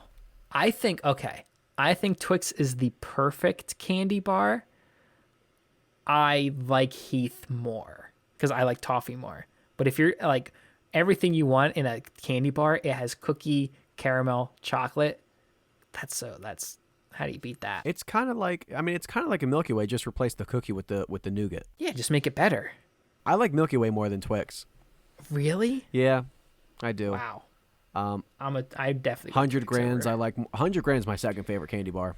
100 grands get stuck in my teeth in the bad way. I feel, you know what I mean? Like I don't like the soft stuff stuck in my teeth, but like when it's Butterfinger and it's hard, I can like dig it out I feel and like chew I'm it gonna lose again. a tooth with Butterfinger. If you enjoyed this episode, you can rate us 5 stars on Apple Podcast. Really helps us out a whole lot. We are on Spotify, Apple, YouTube, and anywhere podcasts are found. Episodes every Tuesday, and we swear they're not normally this long. You can follow us on Instagram at Millennial Milkshake, at MilkBasedPod on Twitter. We also have a Facebook page, and we also have a Snapchat, Milkshake Pod. If you want to follow us individually, I'm on Twitter, Instagram, and YouTube at The Last Call. Call spelled COL. Michelle is on Instagram at Michelle Thoughts. That's thoughts spelled the way you think, not thought as in Sarah Jessica Parker in Hocus Pocus. And Josh is on Instagram at Joshi_124. That's Joshi spelled with an I-E. Woo, this is a long one. Yeah, this was a nice Halloween special for everyone. Yes. Happy Halloween. Happy everyone. Halloween, everyone. Yeah. Happy Halloween. If our Christmas special is this long, I'm going to die. No, it might be longer. Who the hell knows? Absolutely knows? not. I refuse. I will cut us. I swear to our audience, I will cut us off anywhere before it gets to this length. But still, thank you, Michelle and Josh, for trick-or-treating with me. With these little, there were some tricks along the way. Maybe there were some treats. I don't know. It depends on. For Michelle, there was a huge treat. Fucking 84. Absolutely. Unreal. Yes. Thank you. Thank you, Josh and Colin, for this wonderful, spooky revisit and re-experience. Thank you guys for coming out trick-or-treating with me. Hope everyone has a lovely, spooky, Halloweeny holiday. Yes. Stay spooky. Stay spooky.